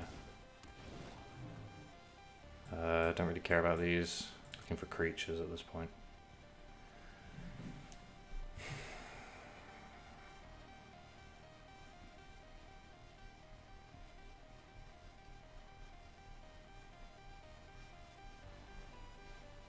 So, yeah, I think I'm going to hold up kick, Shivan Fire.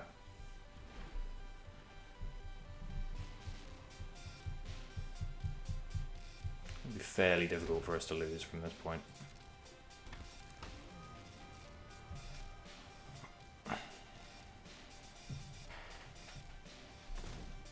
That sure is a 0-2.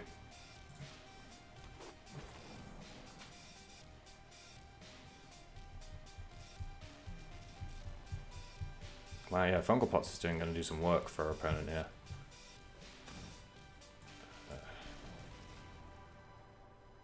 There's no reason for us not to do 4 here, is there?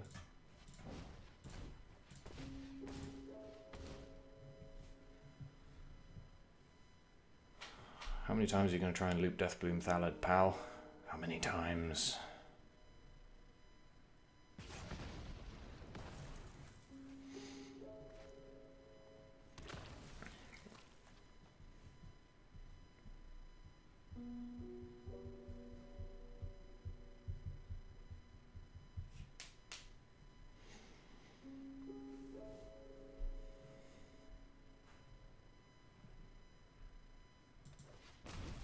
Seems like a weird time to do this, but okay. So this is why we wanted flying creatures, because our opponent's ability to gum up the board at this point is so high. Like, okay. We're at 10. They have 1, 2, 3, 4, 5, 6 power. So if I'm going to play Cloud Reader and Corrosive Ooze, I can attack with both.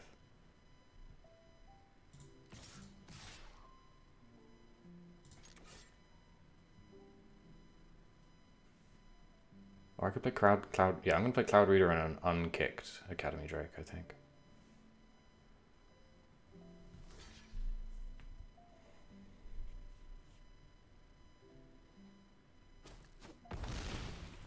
Yeah, that's what I'm gonna do.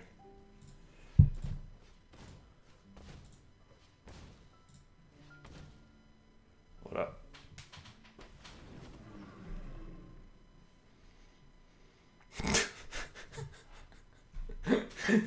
Oh, I love this deck. This deck's so good.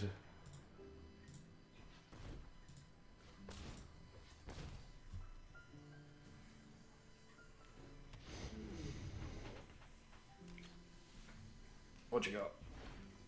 Show me what you got. I suppose I could play all of them, but I don't really care about the Crozaboos at this point.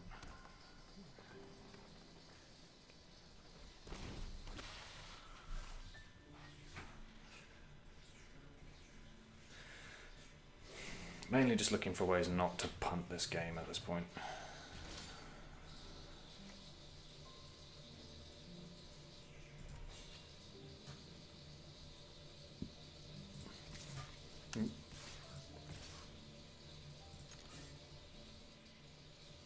Spell? Spell? What do you got for us? Okay. Weird choice. See, now it looks like I was playing around playing around this with Academy Drake. I mean, it's a card I knew existed, so actually I probably should have been playing around it.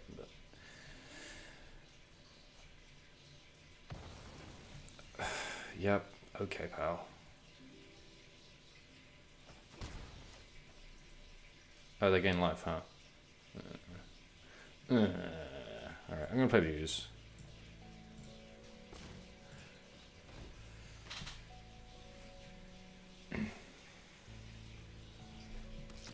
And then, like, save the Bolus's Clutches for if they do anything relevant, which they have not been so far. How many cards do they have in their graveyard? No creatures left. So they have 2 that they can put there, should they desire. But I'm not going to make them.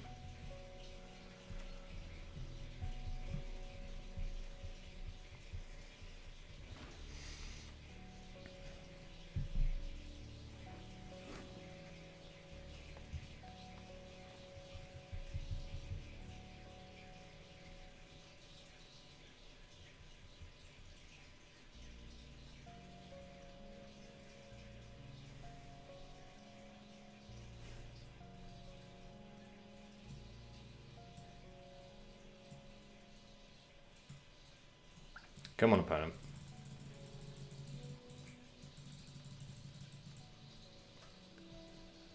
There we go.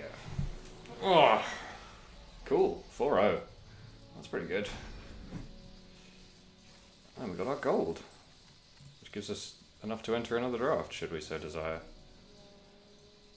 And if we get to... Alright, what time is it? Okay. I think I'll play again.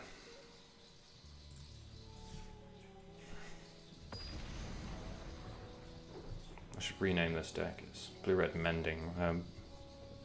Blue-green mending of Dominaria, not Sphinxes. Sphinxes a suck. Adventurous Impulse makes this a keep.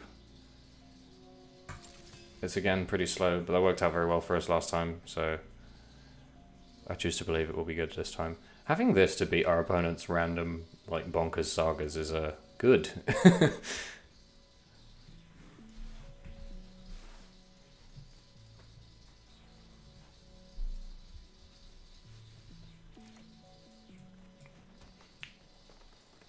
What happened there? That was weird. I'll take it.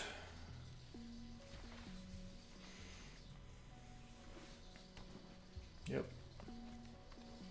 Ooh, Blood Tallow Candle. That's certainly a magic card. Not worth destroying with Broken Bond, I don't think. Since as we get into the higher and higher win rates, the chances our opponents have really powerful cards get higher and higher. Alright, you got some creatures.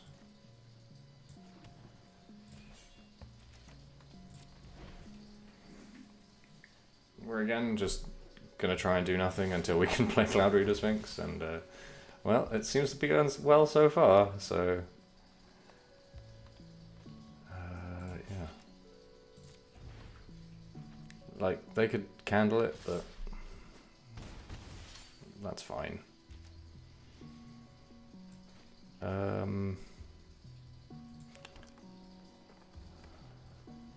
Candle is 6, so I'm gonna play Cloud Reader. So yeah, this lets them -5/-5 a creature, and ooh, this is a keep on top. This, I mean, it's gonna get shuffled, so this is probably a bottom. Yeah, so Candle lets them -5/-5 a creature in exchange for 6 mana and tapping the candle. If a creature's toughness is 0, it just dies. It's just straight up dead.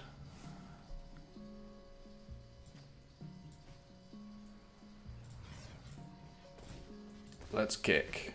Let's kick it. Ice, ice, baby.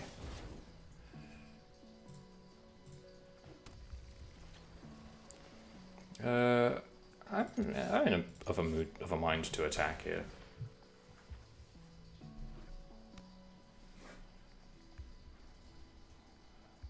So we're at 7 now. So, you know, whatever.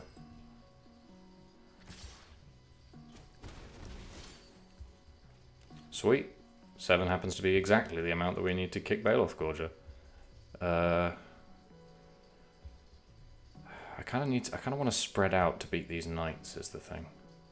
So what can I do if I cast Yavimaya Shepherd? Then I'll have 4? I can't really do anything with 4. I could cast a 4/4 Baloth Gorger.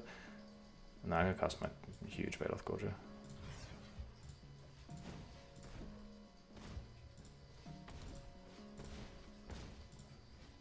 Oh, did I never have enough?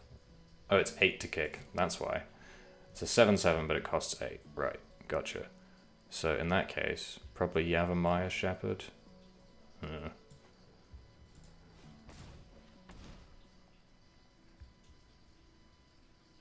Yeah.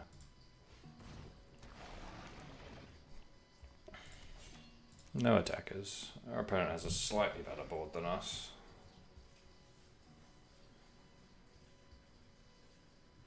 A lot of small creatures. Ooh, that looks like a card that will probably get hit by Fiery Intervention. Or, hear me out here, we could gain control of it. Can't be a target of abilities our opponents control. Blood Hallow Candle is an ability? Yes? No? I like it. We're at 8 mana. 8.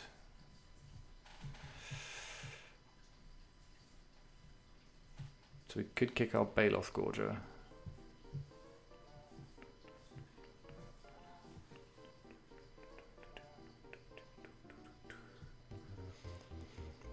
Yeah, I think what I'd rather do is like... actually, if I Fiery Intervention this now, it permanently stops being a problem and we can worry about other things. It's less efficient use of our mana is the concern. Okay, so here's my plan. I'm going to kick Baloth Gorger this turn, get a 7/7. Maybe attack. Get a 7/7, and then untap. If opponent attacks, we can trade with some of their creatures, and like Fiery Intervention. If I can Fiery Intervention this, I will. Otherwise, I'll Bolus's Clutches it.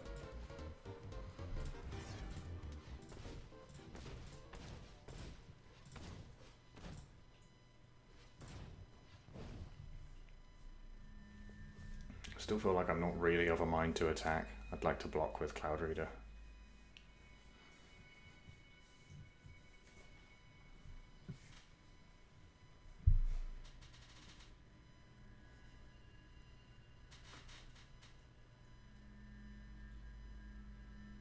Blood Tallow Candle, not Hallow.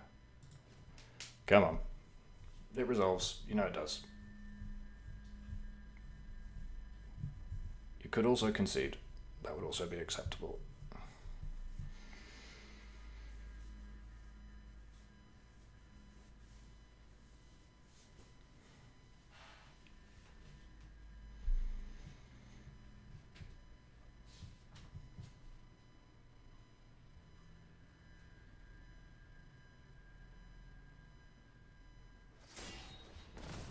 Okay.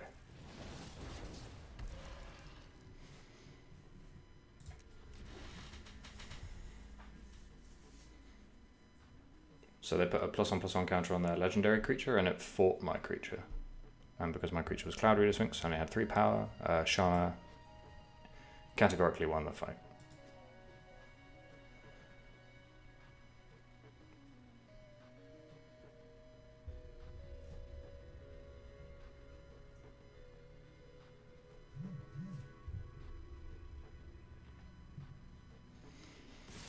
Ooh, opponent's flunging. Okay. In that case, I will eat some of their creatures.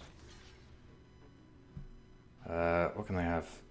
They can put a +1/+1 counter on everything, but apart from that, I don't feel like I care very much about what they're doing. Cool. Awesome. Unless they build back up big time. Oh, they put a +1. Ah, cool. That's fine. So their lousy creature dies to Fiery Intervention all the same. I think I'll probably... Yeah, because it's not very big on my end. So yeah, I'm just going to kill that creature. Yeah, they can't do anything about this. Which is good. Never take the risk if your opponent can do something. Or try not to take risks if your opponent can do something about the things you're trying to do. Okay, so next turn, opponent can attack for 4. Can't really do anything about this yet, is the problem. I'm getting control of it next turn.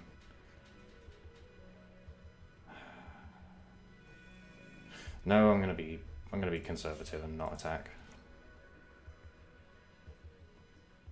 Yeah. I still can't activate that candle.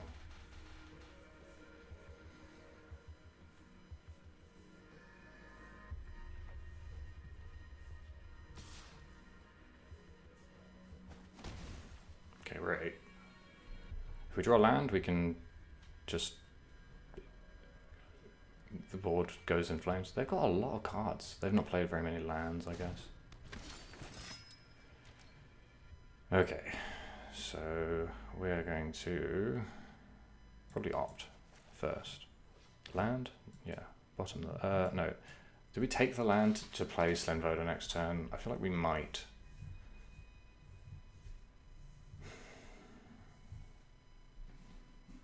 Do we even win the game in the case that we cast Slim Voda here? I don't know. I don't know. Ugh. Opponent is quite far ahead. On the board, anyway. We may have a 7/7, but it's all on its lonesome. With a paltry 2/2. So if I Bolus's Clutches, they're 3/2. They have a 2/2, 1/1, and a 3/1. We have a 7/7 and a 2/2. So I probably attack at that point. I can block the 3/1, take another 3 and go to 5.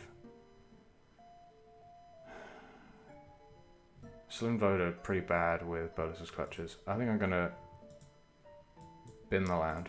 I just draw a card. It was a land anyway. Okay. So I'm going to Bolus's Clutches the bird.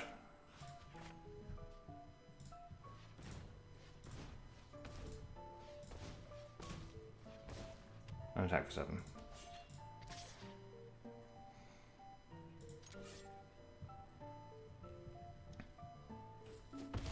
Okay, they go to 10.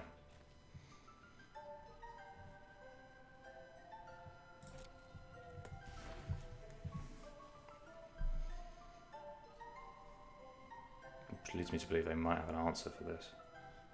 I don't know, they may probably not at the stage where they're throwing this 1/1 under the bus just yet.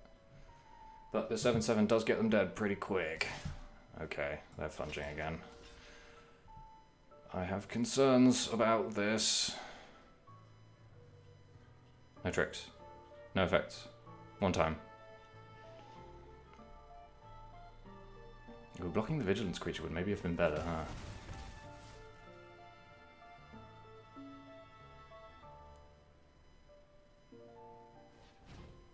We go to 5. They play a 1/1 that can pick up enchantments. They don't appear to have any. So now... Now what? Now we could just crash in and play Slim Voda. So what happens if we attack with everything? Our opponent goes to 7, so they have to block Baloth Gorger ever after. Oh, that was a weird noise. And they can only play...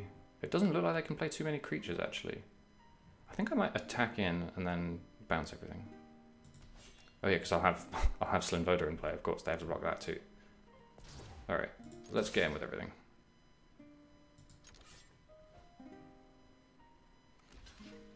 Good choice.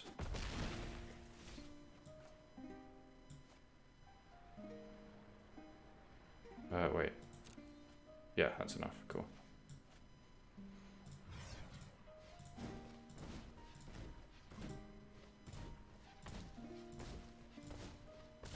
So if they take the turn to play Aven Sentry, they have to block Slim Voda with it.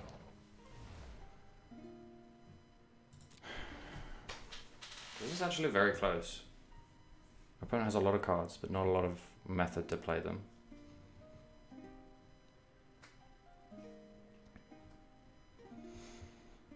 There's a non-negligible chance we lose this game.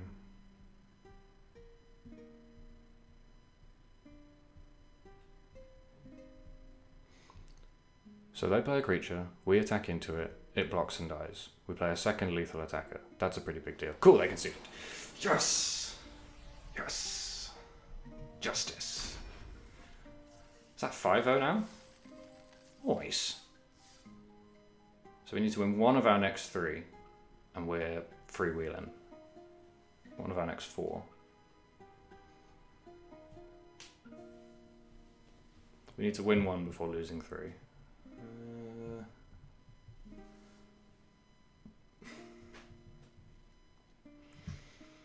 Okay, it's like 4, so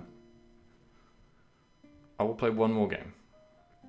And unlike last time, where if I lose, I queue up 2 more times while tilted, keep bad hands and die. If I lose, I will stop the stream and we can go away and think about what we've done and then come back later. But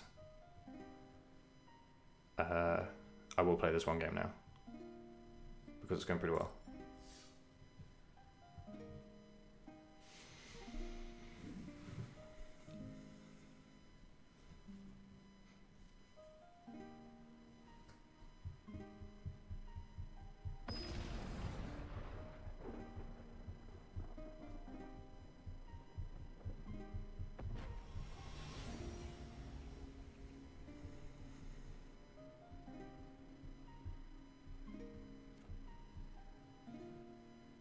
That's definitely a key. If our opponent has action, we grow from the ashes on turn 3 to get our mountain and Shivan Fire their action. Otherwise, we kick Shivan Fire and we can kick Baloth Gorger on turn 6. Okay, they've got a candle. Excellent. That doesn't match up very well against what we're doing.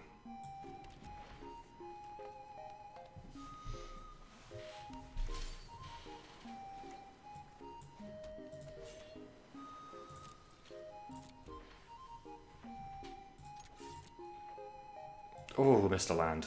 Oh, that's crushing. That's crushing. We need the 5th land, don't we? So I'm going to draw it.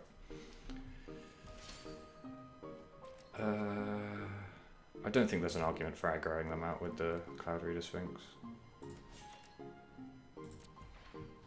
Turn 4 Cloud Reader Sphinx, though. Not too shabby. Okay, they played Pegasus. We're playing an island. Hoping they play a creature next turn. Yeah, we're kicking the Baloth Gorger. Okay, 3 colors. Spell. Hey, okay, cool. So we take quite a lot of damage next turn, but I don't really mind that because Baloth Gorger is big game. So we kick. I'm going to take 5 next turn. That's actually not that much. So we probably find... I'm going to find... We've got 2 islands, so I'm going to find 2 mountains. I could have found... whatever.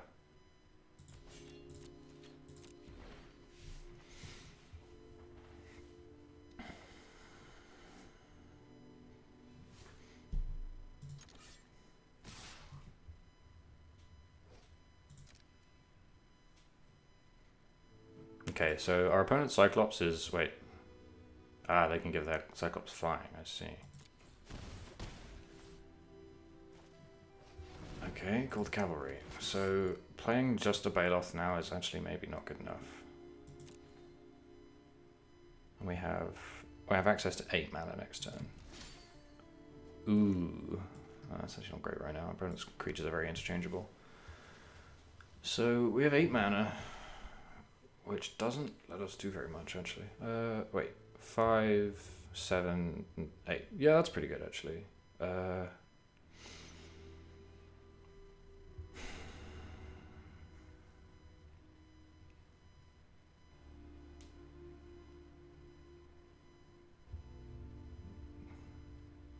Ooh, that's even better. So if I deep freeze their Cyclops, it's an 0/4. Then I can play a 4/4 Baloth to block anything and Shivan Fire another thing. Right, I'm going to do that. So start with 4/4 Baloth, because it's good. It sucks to not be playing our Baloth as big as we can possibly play it, but in the long run, I think not dying is better than throwing our Baloth down immediately.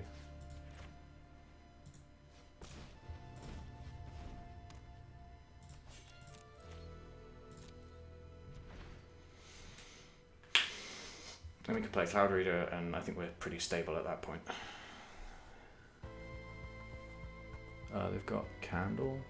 I don't really care about that. And then anything they play that's serious, we can clutch it. I just got a joke someone made in the chat about it being a clutch deck. Silly me. Attacking?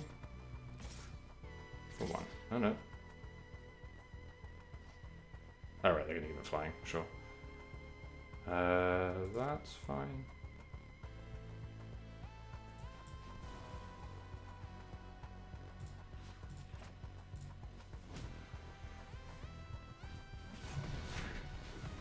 Let me take 1, go to 13.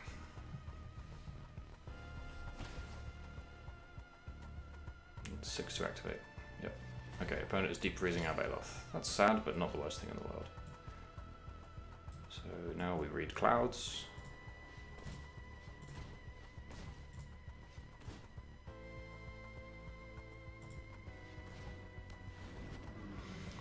I'm going to bottom the second Bolus's Clutches, because as we've established, it doesn't do anything. And then we can play Corrosive Ooze.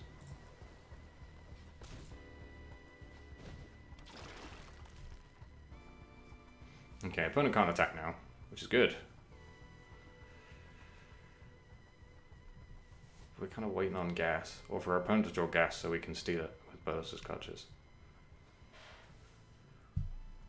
So I deck 23 cards. It's not actually as few as I had expected, but it makes sense.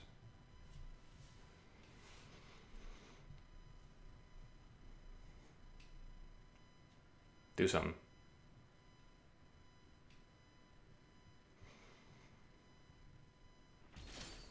I guess they didn't do something. 1, 2, 6, 7, 8, 9, 10, right.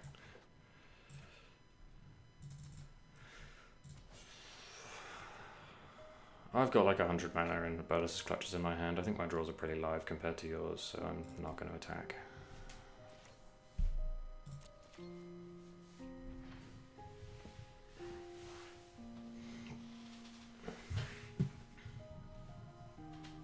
I suppose if you draw land, my Sphinx goes, but...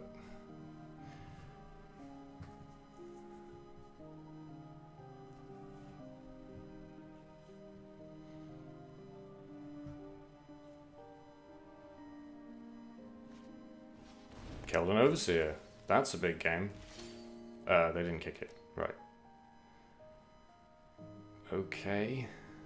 I guess I'll make a huge flying creature and pass the turn.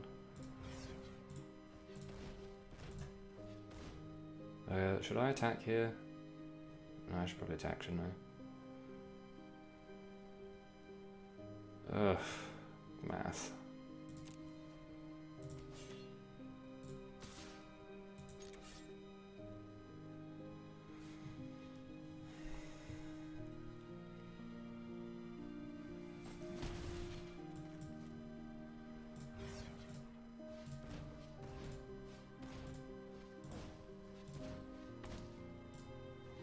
Chase my lands around, make a 4/4.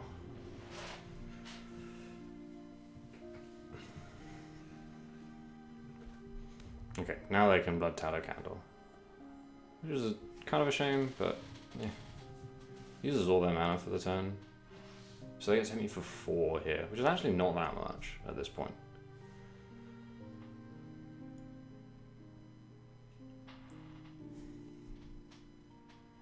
So they tallow my, yeah, they tallow my Drake. That seems fine. They attack for 4. I kind of want to kill this at some point, or deal with it, because it's getting them over my offense quite. Oh, come on! Like, if I steal this, they can't attack ever again, really. But if I don't attack, I think we're favored. So I'm gonna wait. I'm gonna be patient. Hope my opponent plays something really big. Confirming they can't is worth it, I think.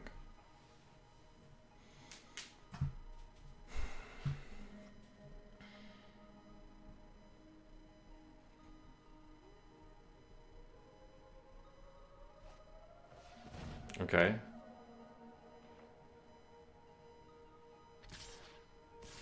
That seems worth gaining control of.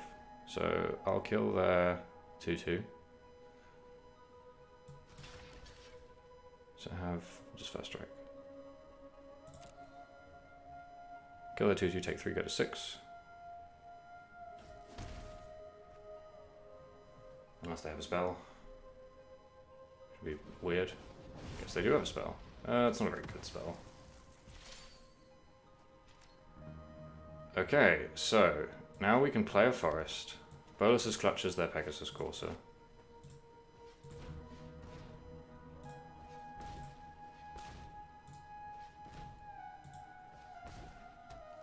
And Broken Bond our Baloth Gorger. Free it from this deep freeze. I think I probably will do that now. No. No. I'm just gonna pass.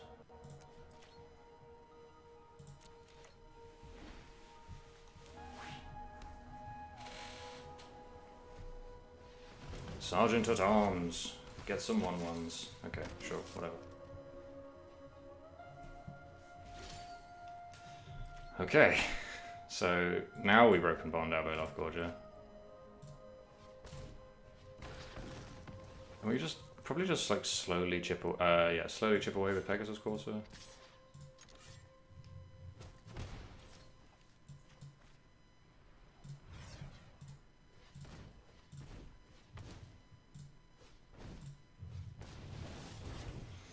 Get these pesky lands out of our deck. Hope our opponent doesn't draw anything good.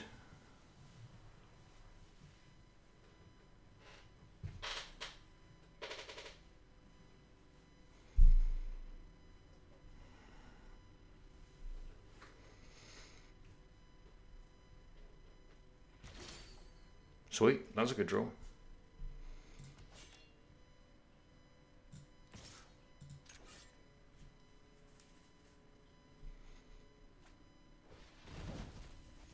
Again, our opponent exiles our creature and not the enchantment that we have. Whatever. So next turn they attack for 2. Does that put us in range of anything? Oh. I don't know. Math is hard. Where are all of our really powerful cards that we were drawing for ages? That's not one of them.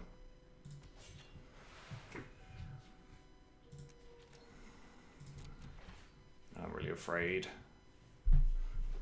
Okay, opponent drew a land. God damn it.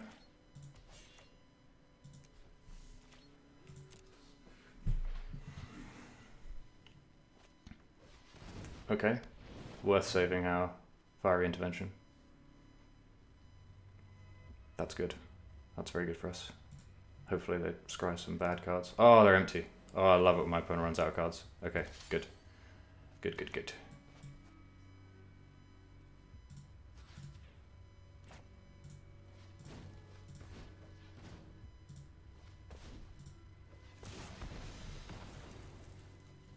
Play Elfin Druid.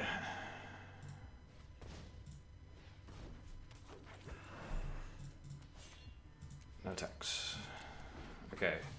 Come on, good cards. Siege Gang Commander. Oh, am I immediately dead to that? Not immediately, but pretty fast. Oh, that's such a powerful rare. Good heavens. Oh, yuck. Right, we got a 5. Opponent can kill all of our creatures and yeah, like, we're so dead. We need to draw. What can we possibly draw that beats Siege Gang Commander? Nothing. Ugh.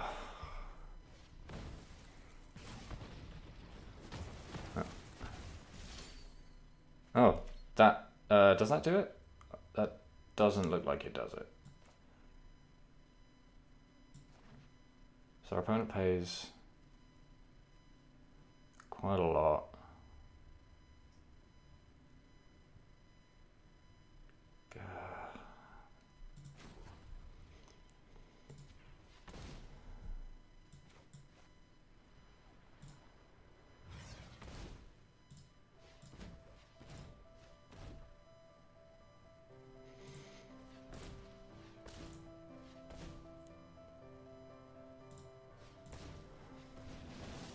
Yeah, slows him down.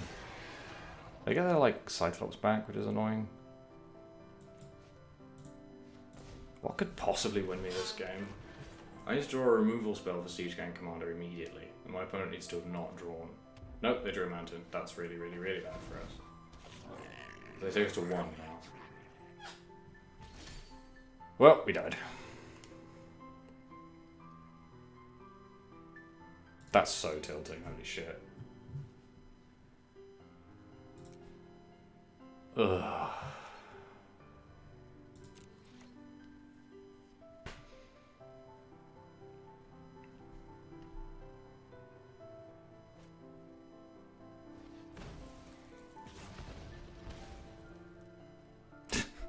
We had 10 cards left in our deck. They were definitely all gas. Fuck.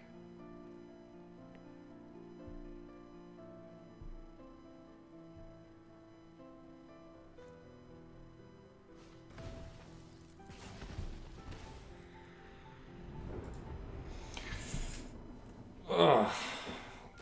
Well, that's very, very tilting. But it happens. Once again, the easy 6-0 stream eludes me. Rather than queue up after that absolute beating, I'm gonna probably call the stream there.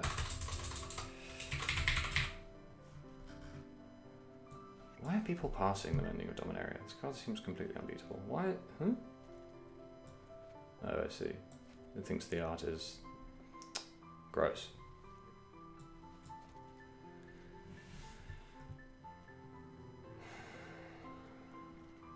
But yeah, yeah, whatever. So yeah, we did pretty well. 5-1 is a pretty good record. I'm happy with how we've done. Our deck is sweet. Our deck is so cool. Like, I think we were right to pick the cards we did as highly as we did. I still am on the fence about Slinvoda after sort of fully internalizing that it makes you pick up all of your creatures. But generally they're so much better that I don't really mind. Like, picking up a Cloud Reader Sphinx and playing it again is fine, because your opponent's playing some 2/2s. Yeah, our deck is sweet. I like our deck a lot. I was concerned that someone would try and rush us down with aggressive creatures, but nobody's done that yet. Or nobody's successfully done that yet. So, hey, that's how we go. But thank you everyone for coming to this episode of 84 Pontiac Stream. Hopefully it has been enjoyable for all of y'all, and I think this Magic Arena Draft stream is pretty fun. So I think as long as the set is good, I'll probably try and stream it every week at this slot, because it's good, or at least every week at a similar slot. Because I think I might actually not be here next Saturday, but.